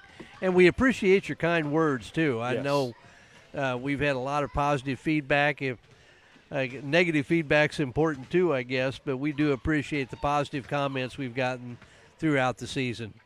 And again, a big thank you, myself, again, Jared Rolvis and Mike Atkins. Also a big thanks to Perry and Susie Phillips for allowing us to come and allow me to kind of take over a little bit of what they had going on here and allowing me and Mike to come set up each night here on Albany TV. So again, from all of us here at Albany TV, we want to say thank you. Albany TV would like to thank everyone who has made these football, basketball, and wrestling seasons the best that we have covered to date. We'd like to send a big thank you to all of the area schools that have welcomed us into their athletic facilities to broadcast the games and for being such great hosts. We'd also like to thank all of our many sponsors that have helped us broadcast the most events that we have done over the past 4 years. We'd also like to send our biggest thank you out to everyone that has watched and helped Albany TV grow to what it has become over the past year. We hope that you will continue to follow us as we'll be doing various things throughout the spring and summer months to make the 2019-2020 sports seasons our biggest yet. We look to incorporate softball and baseball along with our football, basketball, and wrestling broadcasts, all while striving to improve our Albany TV broadcast. Again, if you would like more information, contact me, your Albany TV manager, Jared Rolvis, at 660-254-4800. Again, thanks from myself, Jared Rolvis, Mike Atkins, Perry, and Susan Phillips at Albany TV.